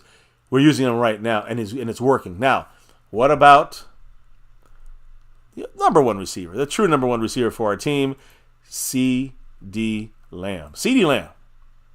He's, of course, not with that record anymore currently, right? With that streak, he had 150 yards for 3 straight games and 10 catches per game or more. He's not there anymore, but it was great to see Dak find CeeDee Lamb multiple times in the game, mainly, on that 15-yard touchdown where they did the 2-point conversion and CeeDee Lamb caught the 2-point conversion and they called them incomplete, but they reversed it. Dak Prescott, CeeDee Lamb on the same page every week this season. Every week this year. So that's good to see. And by the way, one little extra little name in the receiving core I got to talk about here. Kevontae Turpin. Actually, 2 guys. A couple other guys. Kevontae Turpin, listen to this, baby. Again, he is second right now on our team behind CeeDee Lamb in third down conversions through the air. All right, he has 8 third down conversions in the air, which is, he's a weapon on third downs. He's a bigger weapon than Brandon Cooks or Gallup or Tolbert. CeeDee Lamb's the number 1 weapon in the air, and then Kevontae Turpin is our next biggest weapon on third downs in the air. So Turpin is, he's doing his thing there. He's got a 30, again, he had yesterday on a 3rd and 6. We scored that 31-yard touchdown, I think it was. It was a 30-plus yard touchdown on a 3rd and 6 play. Another third down, Kevontae Turpin touchdown right there, play. He's become one of Dak's most trusted targets on the money downs, on those third downs. It reminds me of, what he reminds me of? Little Beasley. No, good point. A little Beasley. Obviously an elevated version of Well, that. yeah, Beasley, it was you get him to him quicker, the little quicker, shorter passes. I think Kevontae Turpin is the stretch of the field guy, and he makes you nervous down there. Now what happens when Turpin's in the game? It's third down, and they got to watch CeeDee Lamb, Turpin, Brandon Cooks. Someone's going to be open, my guys. So right now, he's a trusted target for Dak on those third downs. On those important downs, he's looking a lot to Turpin, guys. It's Turpin time on those third downs. So keep an eye on that. Overlooked stat, I think. With him being behind CeeDee Lamb on those third down targets. Do you know CeeDee Lamb's Dak's number 1 guy? Turpin's the number 2 guy for Dak Prescott, believe it or not. Now, what about for this team? When you look at our number 1 is CeeDee Lamb, number 2 is Brandon Cooks. Who's number 3? We know it's been Michael Gallup. He's getting paid like it, whatever. Tolbert's number 4. But yesterday, baby, Jalen Tolbert, again, 2nd straight week, outsnapped Michael Gallup for 2 weeks in a row. So Tolbert, whether it's his blocking, his receiving, he's just overall better than Michael Gallup right now. Tolbert is getting the looks, even with Gallup getting paid $11.5 million more than him. So interesting situation going on. Looks like McCarthy's making sure he's trying to sneak in maybe the future in there a little bit more often than the past, which is Michael Gallup right now. It feels like it, at least. I don't know. Now, running game, tight ends, Tony Pollard, guys. Not another game in the overall span, in the overall scheme of what a good running back kind of has in a day. But Tony Pollard found the end zone. He did get a touchdown on the ground, but that's a 2nd straight week he's had a touchdown after 8 games not scoring any touchdowns. So if you look at, again, Pollard not a great game, but it's the trajectory for Pollard, his usage and his production. is going up. That's a very good thing, even if it's not like 150 yards and 4 touchdowns, right? Again, he 8 weeks did not score a touchdown. Second straight week, though, now he scored a touchdown. And again, he scored from 7 yards. So we're talking about not goal line, but we're talking about red zone, right? He scored from 7 yards. That marked his 4th straight game with at very least 1 carry from inside the 10-yard line. So those money downs, those scoring downs, touchdown, they want to keep Pollard in the mix. When they're in the 10-yard, and it's in the 10, on the ground. So Pollard isn't, the good news here, even though he's having an average game here and there, he's still in the mix. The trajectory for his production is going up.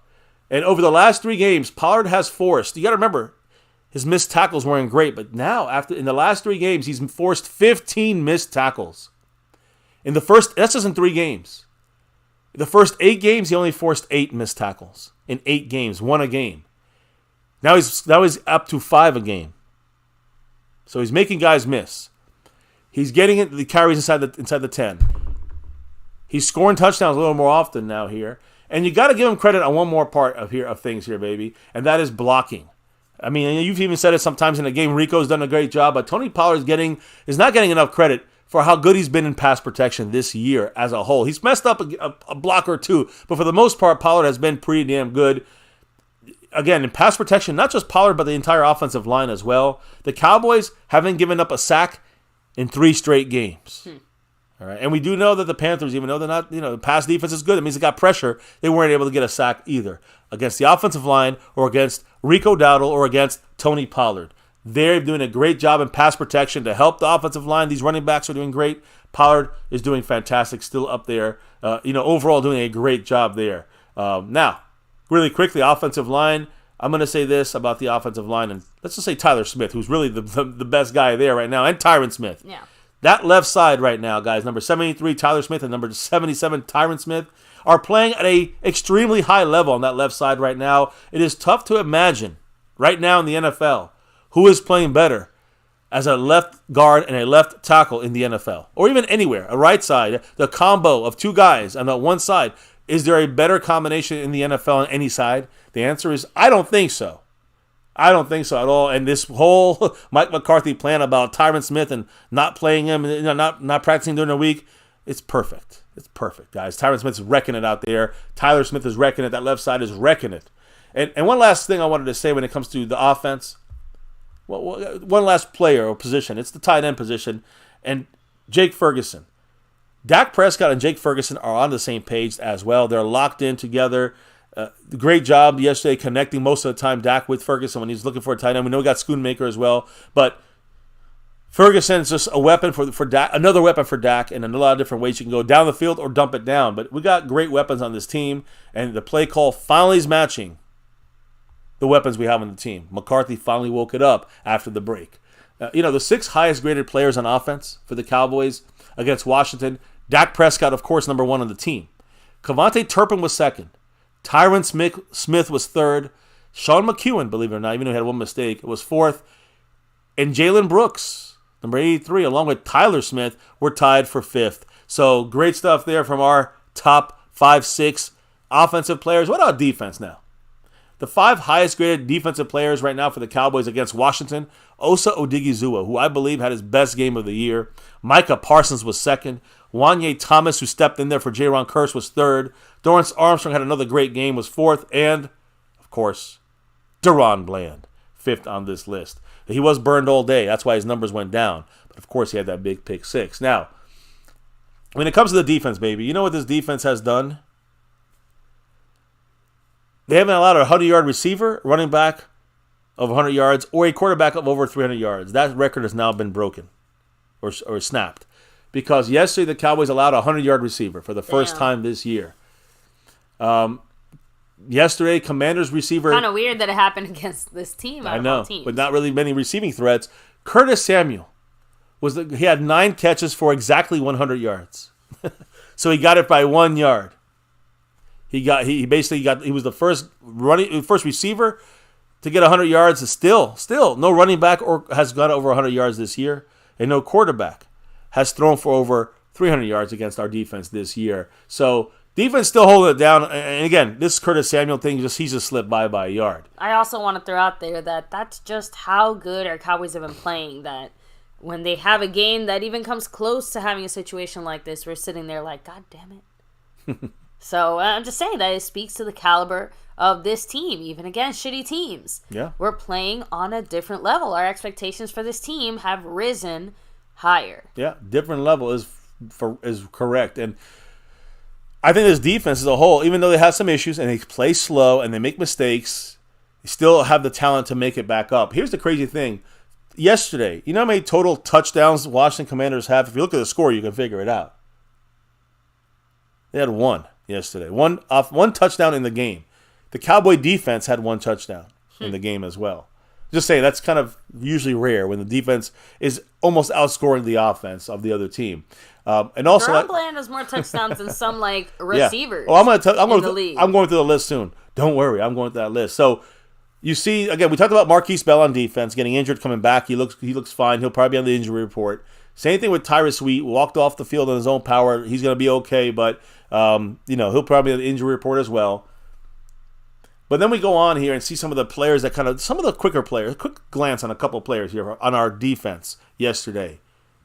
The Commanders, by the way, Washington, they did not want to run that ball. And they did. They got crushed every time. You remember who really did some stuff in there inside? Was Jonathan Hankins. Jonathan Hankins, you had said he's like the MVP at the time. He was like the MVP of the game because he was stopping those fourth down runs. He was stopping those short yardage. He could break through there and got a couple sacks. 2 sacks for him, guys. Listen. They did not want to go for fourth downs. Really, they were reluctant on going for those. They were unsure about going for those fourth downs early in the game. They had 2 tries. They failed 2 times. Why? Jonathan Hankins. And not just on the run stop, guys. He also had his second sack of the game on one of those fourth downs. It's the second time in his 11-year career, that he's had multiple sack games. That's it. The only other time was December 24th, 2014, versus the Washington Redskins at the time. So, again, guys, Jonathan Hankins is paying dividends. I've been saying this about him since we got on the team. The guy is a need, not a want. He's a need.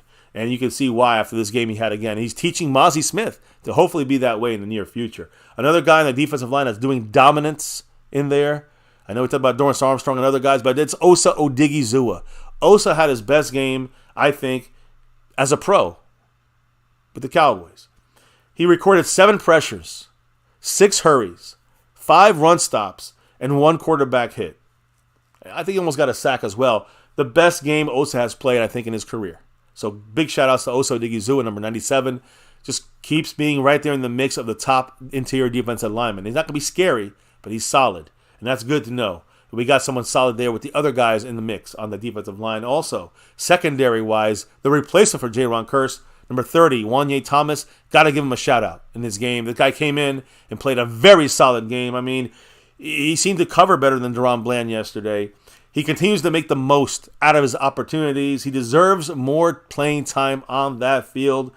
And it may mean let's manage our starting 3 safeties a little better. Yeah. Let's manage like a Kearse so he doesn't get hurt as often or has to maybe miss a playoff game or something like this. Let's manage it for Hooker. Hey, or like Donovan Wilson, right? Too, even guys like Mozzie Smith have been looking better as the weeks have gone on. So hopefully that also means that he gets a little bit more play time, and gets a little bit more of those reps he needs. And can help keep Jonathan Hankins healthier. Because he's the first guy that gets hurt, right? In the beginning of the first half of the season, we basically couldn't afford to have Hankins sit out because Mozzie just could not hang in any way, shape, or form.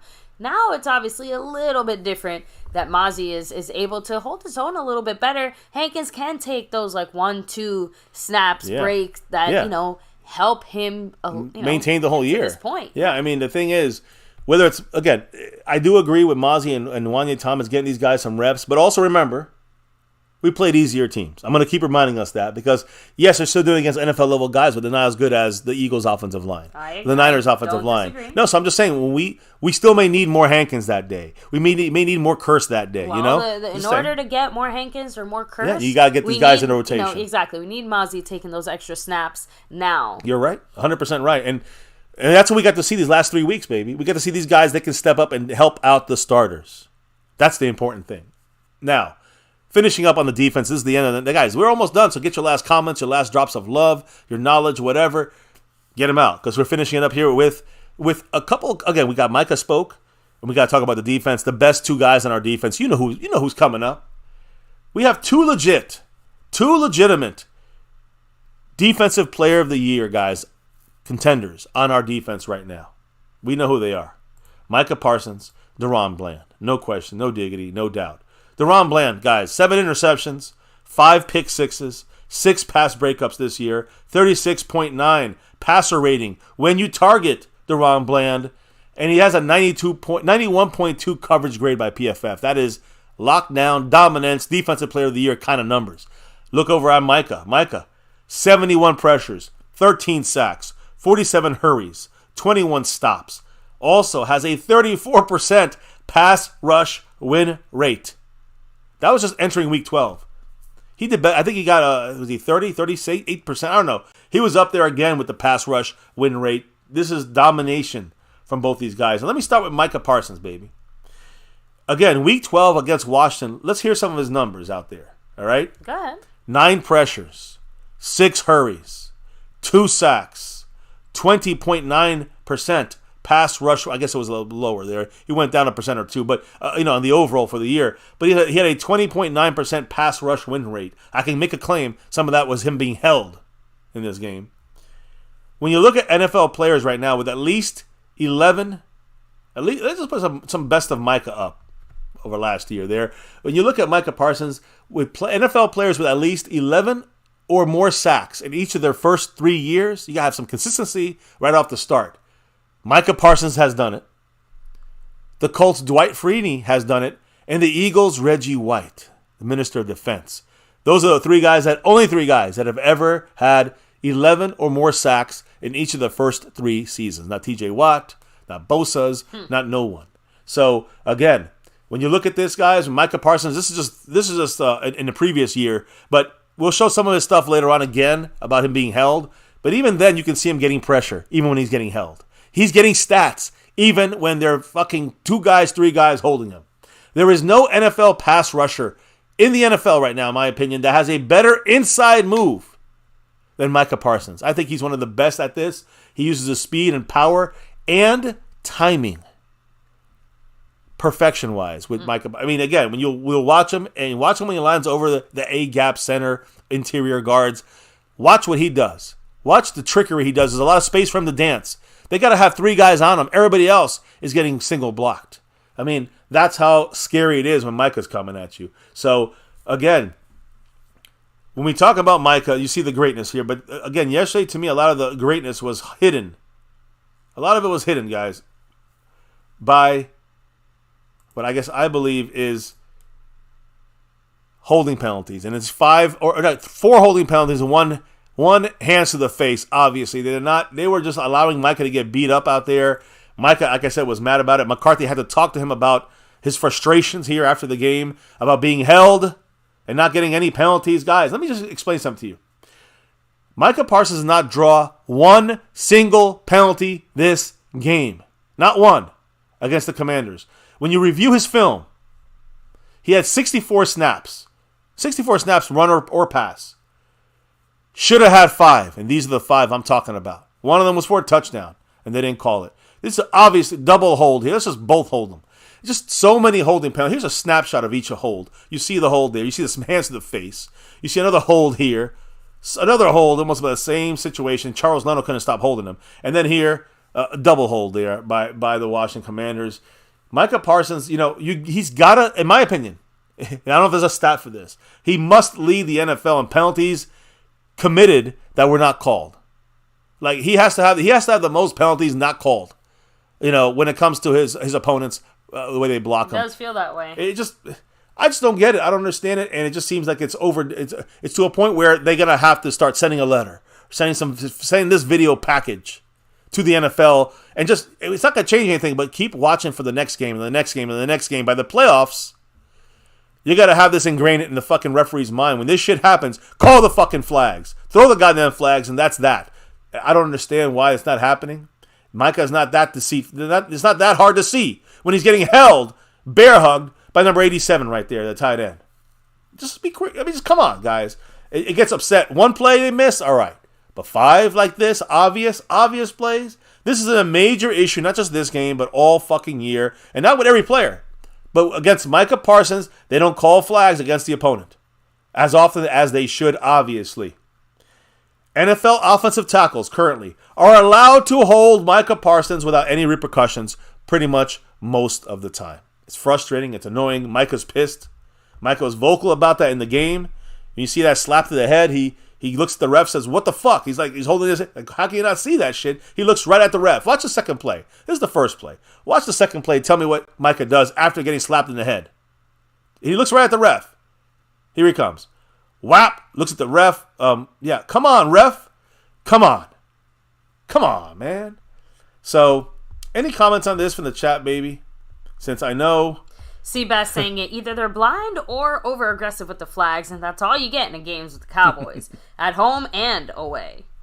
So, now, James Hurd is saying Micah wants to be remembered with white Donald Lewis LT. And when it matters most in clutch situations, he comes up big. He does. He does, and he has. He's the number one guy in the NFL over every other, big-name pass rusher.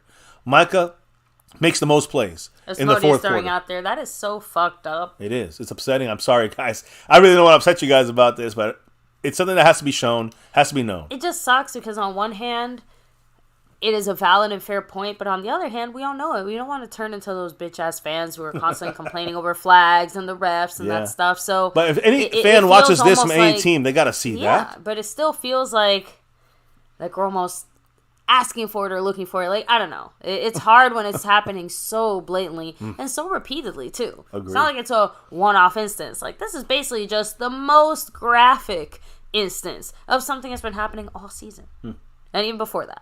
So, it's just really unfortunate. Rich Scotty said, refs love blowing the commie sausage. Obviously, they did this game throughout, on and on. So, It just sucks to see Micah have a great player. Imagine if they called a couple of these penalties. These would not be like non-pressured plays, even though he gave pressure in almost every single one of them. I mean, when he's getting grabbed like this, he doesn't get pressure, I guess. But man, if he wasn't held, he'd had pressure. Great defense, by the way. Exactly. By Stephon Gilmore and others. Raul also throwing it out there. Don't leave it up to the refs. Let's just kick ass. And we have been technically doing that. It's just that Micah, obviously, the frustration is getting to him now. You can't blame him, right? He should be getting in there more. He should be dominating even more. And yet he's not because he's being held so often that he basically can't do shit. So yeah, I mean... I hear you. I agree with you. Referees cannot be allowed to win the game. You still see Micah what he did out there with being held. He still did a great job. But imagine if things were called a little more fairly on against Micah and against the people against him. Then you'd see Micah not only have better stats, which is whatever. You'd see him dominate more, which would give the Cowboys a bigger win and a better stats, and maybe we'll start off faster. And in a if they just call these plays right. I kind of respect the fact that even though we were obviously kicking the Commanders' ass 3 ways to Sunday, doesn't matter. Micah was still arguing and fighting for those flags because guess what?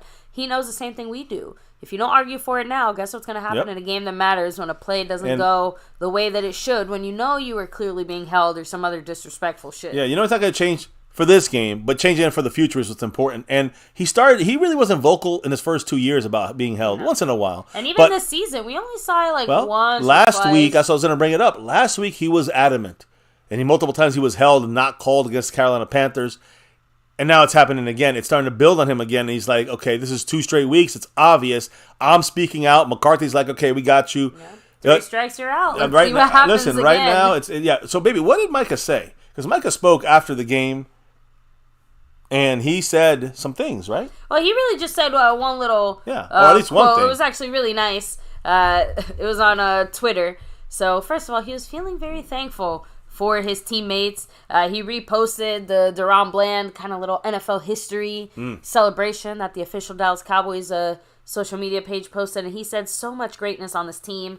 I'm so thankful to be a part of this journey with these guys, man. Happy Thanksgiving, man. With a little happy crying face emoji. Like, he also could not believe that he gets the chance to make NFL history with these guys. And they all know where they're going and where they're headed. Hopefully they can get there. That's my point. They feel it too. And Micah was there last year, right? He was part of the team. He got to beat Tampa Bay, and he got to taste that bitter-ass defeat. Got the last 2 times he's been for the both defeats against the not against Tampa, but against the Niners and against the Niners. Yes. But both of his seasons have ended because of the Niners. Yeah, so you could say it's starting to feel a little personal there. I mean, you talk about making history. You got to talk about the guy who was the historic man yesterday, and that was DaRon Bland. DaRon Bland, we all saw what happened. If you guys didn't see our reaction, please go to it. Don Oliver, thank you, posting the actual timestamp on there. You can go right to it and see us screaming. You actually blew out an eardrum or two with the screech there. It was interesting. It was fun. I couldn't believe it. And we were all in disbelief yesterday, but it was great. It was like watching a movie. DaRon Bland set an NFL record with his 5th pick six, returning an interception for a touchdown. His 5th one of those for the entire season in only 11 games. His teammates celebrated by throwing him in the Salvation Army kettle. And, there was other celebration. That CeeDee Lamb celebration, it was an alley-oop from Dak Prescott to CeeDee Lamb in there. And that was one celebration. The second one, of course, was Turpin touchdown and the turkey, the turkey eating time in the kettle. The third one was just putting DaRon Bland in the kettle because he's a gift. So DaRon Bland, guys, breaking his all-time record. He set an NFL record, recording 5 pick sixes in a single season, and he did it before, again, after 11 games, but he also did it before 13 other NFL teams have recorded any pick sixes on their team. Like, there's 13 teams that don't even have a pick six. We have 5 just on DaRon Bland. And if he scores, if he scores another touchdown in one of these last final 6 games, he'll set the NFL record for the most defensive touchdowns in a season. This is technically uncharted territory. And to me, last week we talked about him being about the 10th guy in the Defensive Player of the Year. He's top 5 now. Oh yeah, he's gonna be up there with all pass rushers. You gave him a pick or 2 more. Yeah. We're gonna be having a different discussion. We had Trayvon Diggs with 11 picks, right? And he didn't even get the Defensive Player of the Year that year. So DaRon Bland, he's doing pick sixes though. That's even more. I know he's putting points. It's on crazy. The board. It's crazy. It's hard to say because the only time we've had a defensive back in the mix here, and it was Trayvon Diggs in recent memory. So it's crazy. But DaRon Bland right now, it's a good problem to have. You got to put him in the Defensive Player of the Year category. You got to start talking about him. I know for a fact next year Trayvon Diggs is going to come back and say, "We're going to have a pick six competition." Can you imagine both guys are on that field? Holy shit. I know that Trayvon had a lot of pick sixes in his record-setting year. Where do you throw? What do you do? Yeah, well, that's what you need, that other cornerback to make sure we finish it up. But last strong corner, you're done. You can't throw, you can't run. That's the key for our defense. We got to continue it going forward. So, DaRon Bland, let me just say something else. He's the first non-offensive player to score 5 touchdowns in a season. 5 touchdowns from a non-offensive player. The only other guy has done this more than him, at least the last time this was done, J.J. Watt in 2014. Watt won the second of his 3 NFL Defensive Player of the Year awards that year. Again, scoring those touchdowns. Now we see where he's trending, huh? Well, again, you got to remember, it's the scoring that counts for that. But it's also the fact that J.J. Watt is a sack master. So you have the sacks and you have the touchdowns.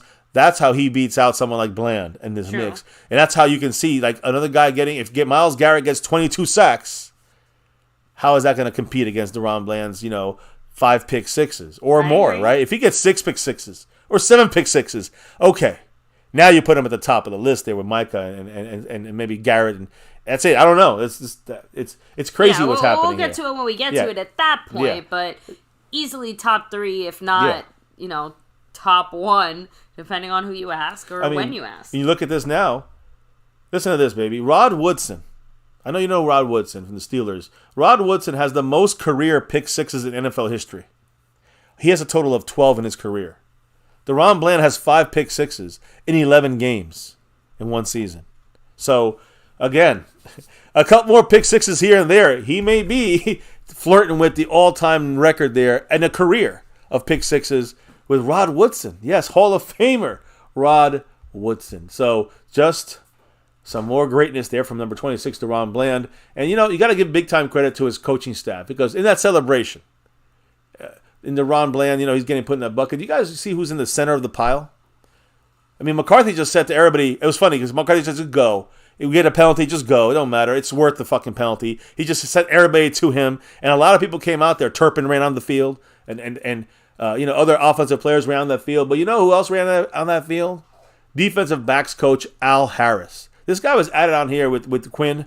Quinn got him on here, and man, the guy has done a fucking amazing job. Al Harris, formerly of the Packers, there under McCarthy, mixing in there with Dan Quinn and being their secondary coach. What a great job! He's been excellent since he arrived in Dallas, and he was, again, not in the spotlight, but damn, he deserves some credit too with really getting these defensive backs, getting it working forward after the loss of Trayvon Diggs. So, great job by Coach Al Harris. He deserves some praise there, too. And, another thing we got to talk about when it comes to DaRon Bland, and it's not going to be the pick six, but, man, he deserves sometimes more credit and more praise. You know why, baby? The way he stops the run. The way he defends the run. We talk about run support. He's great run support. I agree. He's willing to stick his nose into a bunch of players and really take up blocks. He goes in there and gets blocked out by a lineman so another guy can make the play. That is the greatness of DaRon Bland as well. A lot of the times he takes on a block, he makes the bigger guys, the linebackers, defensive linemen, go. He allows them to go on one-on-ones now instead of getting double teamed. Big time help from DaRon Bland, a huge asset for this Cowboy defense. It's a huge reason why he is such an effective slot player when Trayvon Diggs was healthy. This is why he's even better in the slot because he's able to help the run support. In the slot is easier than on the outside. So that's where you lose DaRon Bland playing an outside corner because you don't get as many tackles being made. But you get that tackling machine of DaRon Bland as a slot corner, a nickel corner.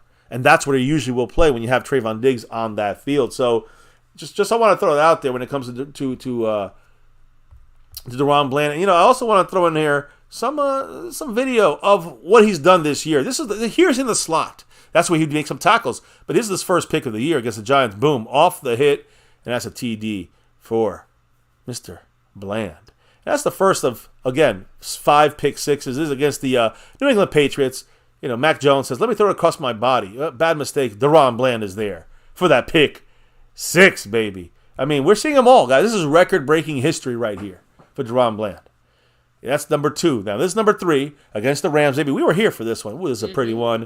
It really broke the game open in the first quarter. DaRon Bland ending it. That was number 3. The third pick 6. Is it ending there? No, we had back-to-back here against the Panthers. Watch him follow this guy across the field and then break at that ball. Oh, my goodness. That's just perfection. And that awareness to get up and go. He's like, I'm going to tie this record. And then he said, Thanksgiving, it's a holiday. 4 days later, he said, let me break the fucking record. And he did it, of course, against, again, I guess it's not all 5, but this is 4 of the 5. Very impressive fashion. Yes. So anyways, guys, the point here is, when you look at the Cowboy team, all right, just on the Cowboy team when it comes to touchdowns, the entire fucking team, CeeDee Lamb has 6 touchdowns, DaRon Bland has 5. DaRon Bland has 5 touchdowns, CeeDee Lamb has 6. I mean, if CeeDee Lamb would have scored after DaRon Bland, they would have been tied with 5 at week 12. Where your top scorers, as far as touchdown makers, are CeeDee Lamb and DaRon Bland, a defensive player. Think of how fucking incredible that is. DaRon Bland has 5 touchdowns. Brandon Cooks, Jake Ferguson, and Tony Pollard have 4 each.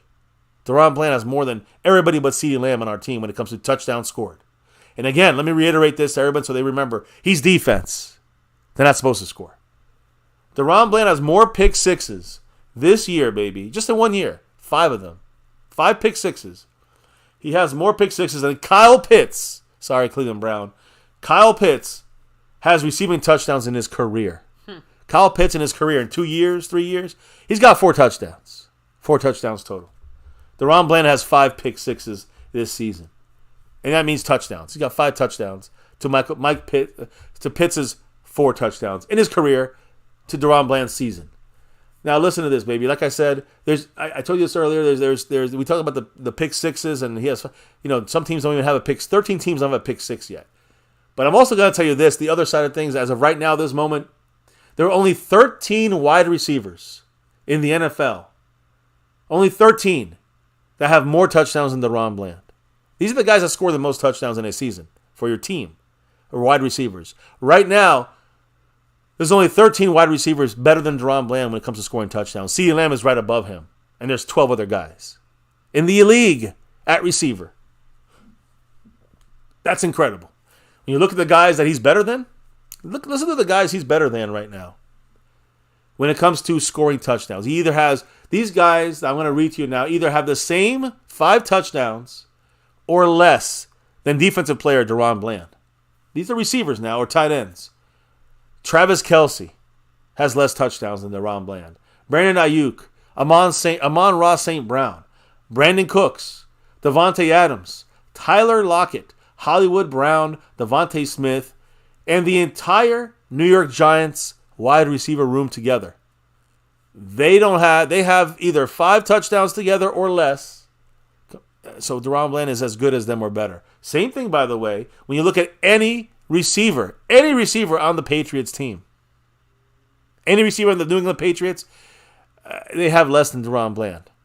And you got other, I got DK Metcalf in the mix here.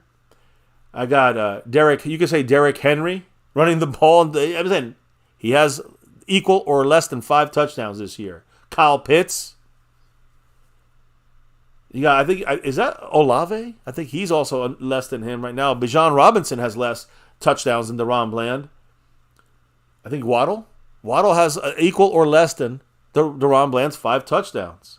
What's the guy from the Jets, the good player there, the good receiver, their best receiver? Oh, I forgot his name. Oh, it's Wilson. Wasn't it Cobb?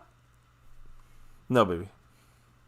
For the Jets? Yeah, Wilson. True. Zach Wilson to I forgot his first name, but he's the guy that got the touchdown on us. Number 17. The Jets receiver, Wilson, he also has less touchdowns, or equal to less touchdowns than DaRon Bland. I said Ayuk, you could talk about Adam Thielen. A lot of names, a lot of good players, tight ends, running backs, receivers, and these guys have 5 touchdowns or less. Only 13 wide receivers have more touchdowns than DaRon Bland this year. Incredible. Unbelievable. And I know he's played a game more than some of these other guys still. Garrett Wilson? Yes, Garrett Wilson. There you go. Yes. I was going to say, sorry, when you said Zach Wilson, I'm like, is that a quarterback? No, I said Zach Wilson threw it to know, this other Wilson. That's how I was so confused for a second. So I'm like, wait a minute. So, guys, this is crazy to me because, again, this year has been a record-setting year. We've been there for a couple of these kind of little lesser of records, but we've been sitting in a lot of these records in person. We got in that Rams game. We got some records in there as well. I mean, we were part of all 3 records this year, baby, in that game against the Rams. What do I mean by this? Well, number one, we have 3 different players that have broken an NFL record this season. I mean, the first guy, we could talk about CeeDee Lamb. 3 straight games of 150-plus yards and 10 receptions. I mean, that was the one that kicked off that streak for him.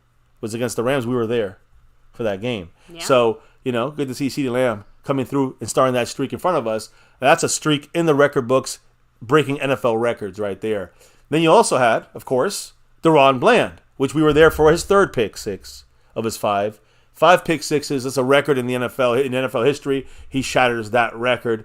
And the last guy, who's not shown here, is Brandon Aubrey, of course, which we were there for his tying record. What, the 19th kick, or was it, I think, in a row. So, again, DaRon Bland, 5 pick 6s. CeeDee Lamb, 3 straight games of 150-plus yards and 10 receptions. And Brandon Aubrey with 20. Right now, he has 22 straight field goals made to start a career. Records being broken. Let's break another one. Let's get that 6 and beyond. You know what I mean? I really want to stay with Brandon Aubrey for a last second here, maybe, before we call it a night.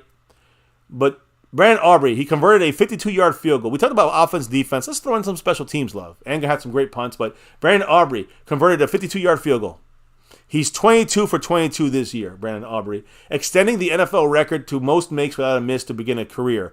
Aubrey, I will say he's doing fantastic. Never missed again at kicking field goals. But what about extra points, baby? Brandon Aubrey right now has missed 2 PATs in 5 days. Back-to-back games, missing an extra point. And he has 3 missed extra points this year so far.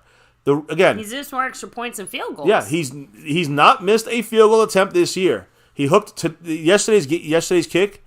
I'm sorry. He's not missing. Yeah, I'm saying he hasn't missed one since week 1. He hooked. Well, he hooked the kick yesterday.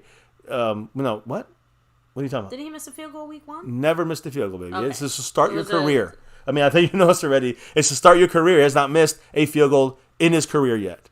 He's still extending the streak. It's the first time you kicked to now. He's still going with it. He hasn't missed yet. Extra point. That's right. He started off with the first kick of the season was an extra point, and he missed that one. And he missed last week against Carolina. Hit the bar or whatever, and then he hooked this one to the left and also kind of slid up across that bar to the left when he missed the extra point. He missed 3 extra points this year. My question is this: is this going to be the first kicker in history to miss more extra points than field goals in a season? It feels like. I guess they're setting other NFL records. It feels like. I mean, Jesus, he might miss one field goal than 3 extra points.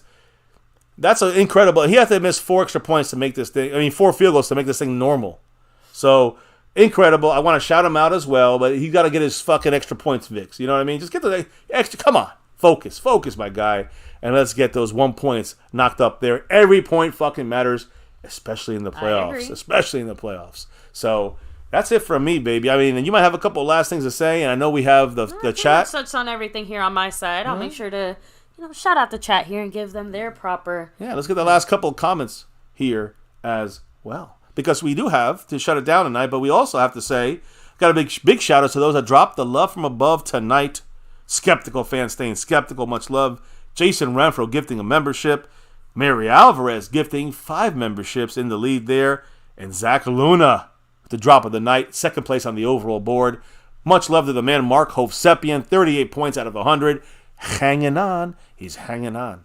So again, if you know what movie I'm talking about, let me know. Anyways, Rounders, if you guys don't know that movie. But anyways, Mark is hanging on with 38 points. Much love to Jason Renfro, who is the right now the back-to-back gifting champion. But Mary Alvarez got a 2 gifting lead on Jason Renfro currently. We'll see how that continues to go this week. And then, of course, you have, the week is ending on Sunday. We'll crown some champions then. When you look at this overall board, baby, you look at the sponsor of the week. Who's the man? Who's the sponsor of the week? Of course, the man who just dropped, by the way, a $5 holler in the Cash App. Woo! Right Snug there. X. He got that 5 on it. The $5 holler, the $5 drop by Snug. He is currently the sponsor of the week, the Cash App King.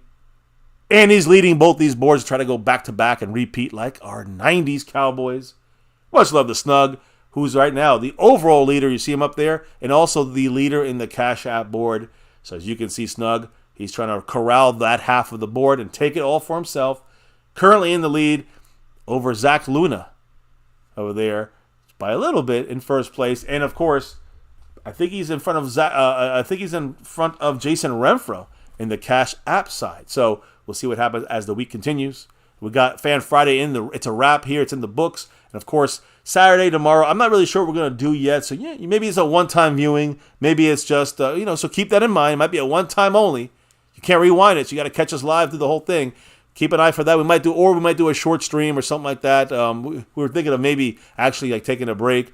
So we might do any of these things. Can happen tomorrow. We'll see how we're feeling. Gotta have the notifications turned on or follow us on all social media. We'll make sure to always post there. Yes, whatever's going down. Yeah, and again, whatever we do, we'll let you know later tomorrow night. But again, stay the notifications on, following us in all those places, Discord, and you'll know what we're going to bring up tomorrow. Again, I do want to say with family in town and holidays here, obviously I'm sure everyone's cool.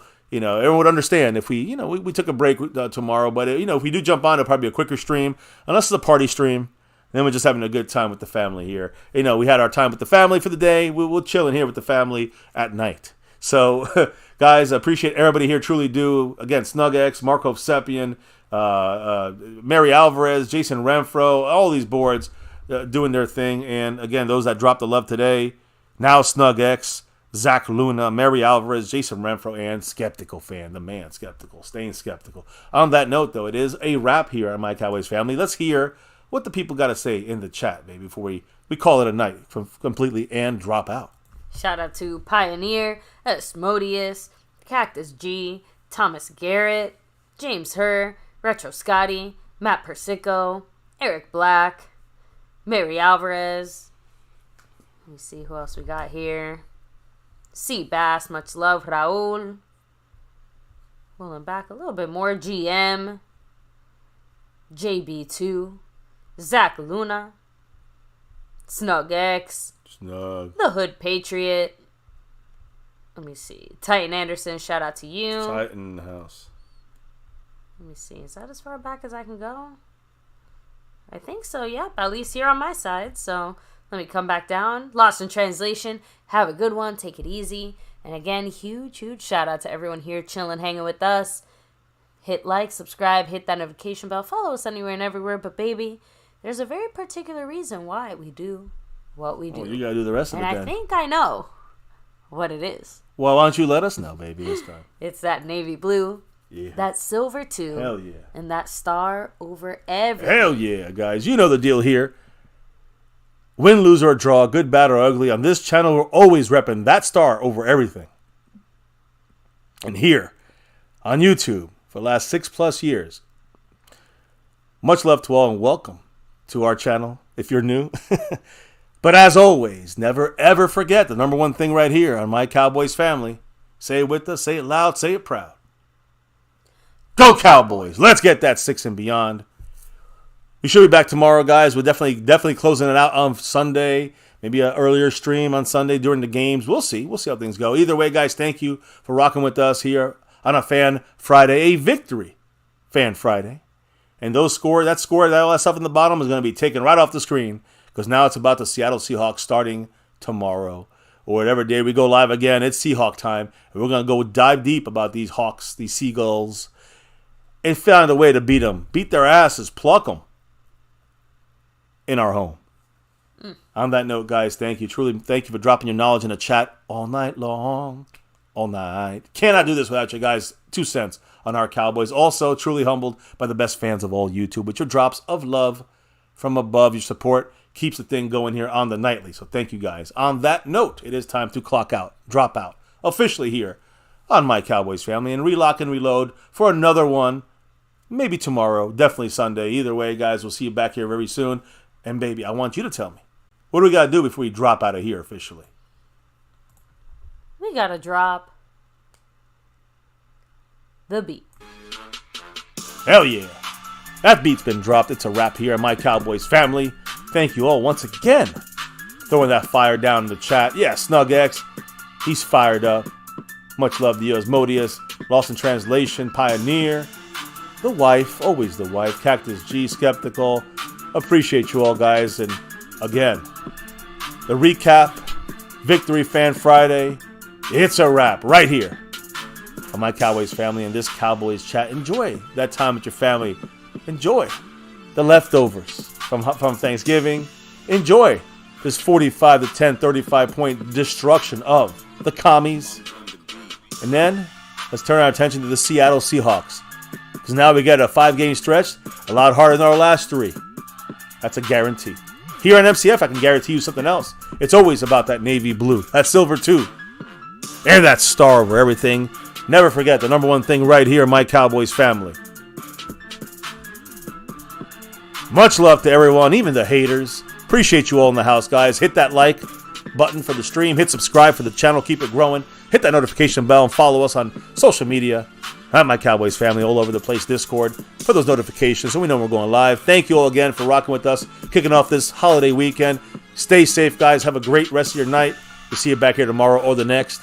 And as always, never, ever, ever, ever, ever, ever forget. Go Cowboys!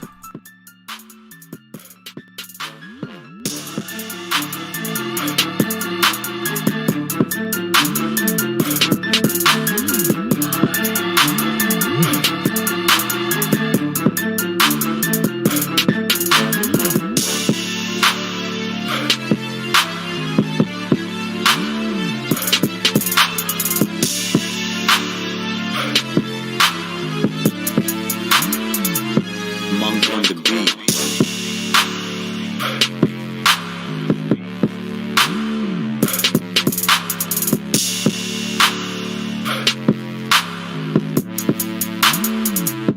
Monk on the beat.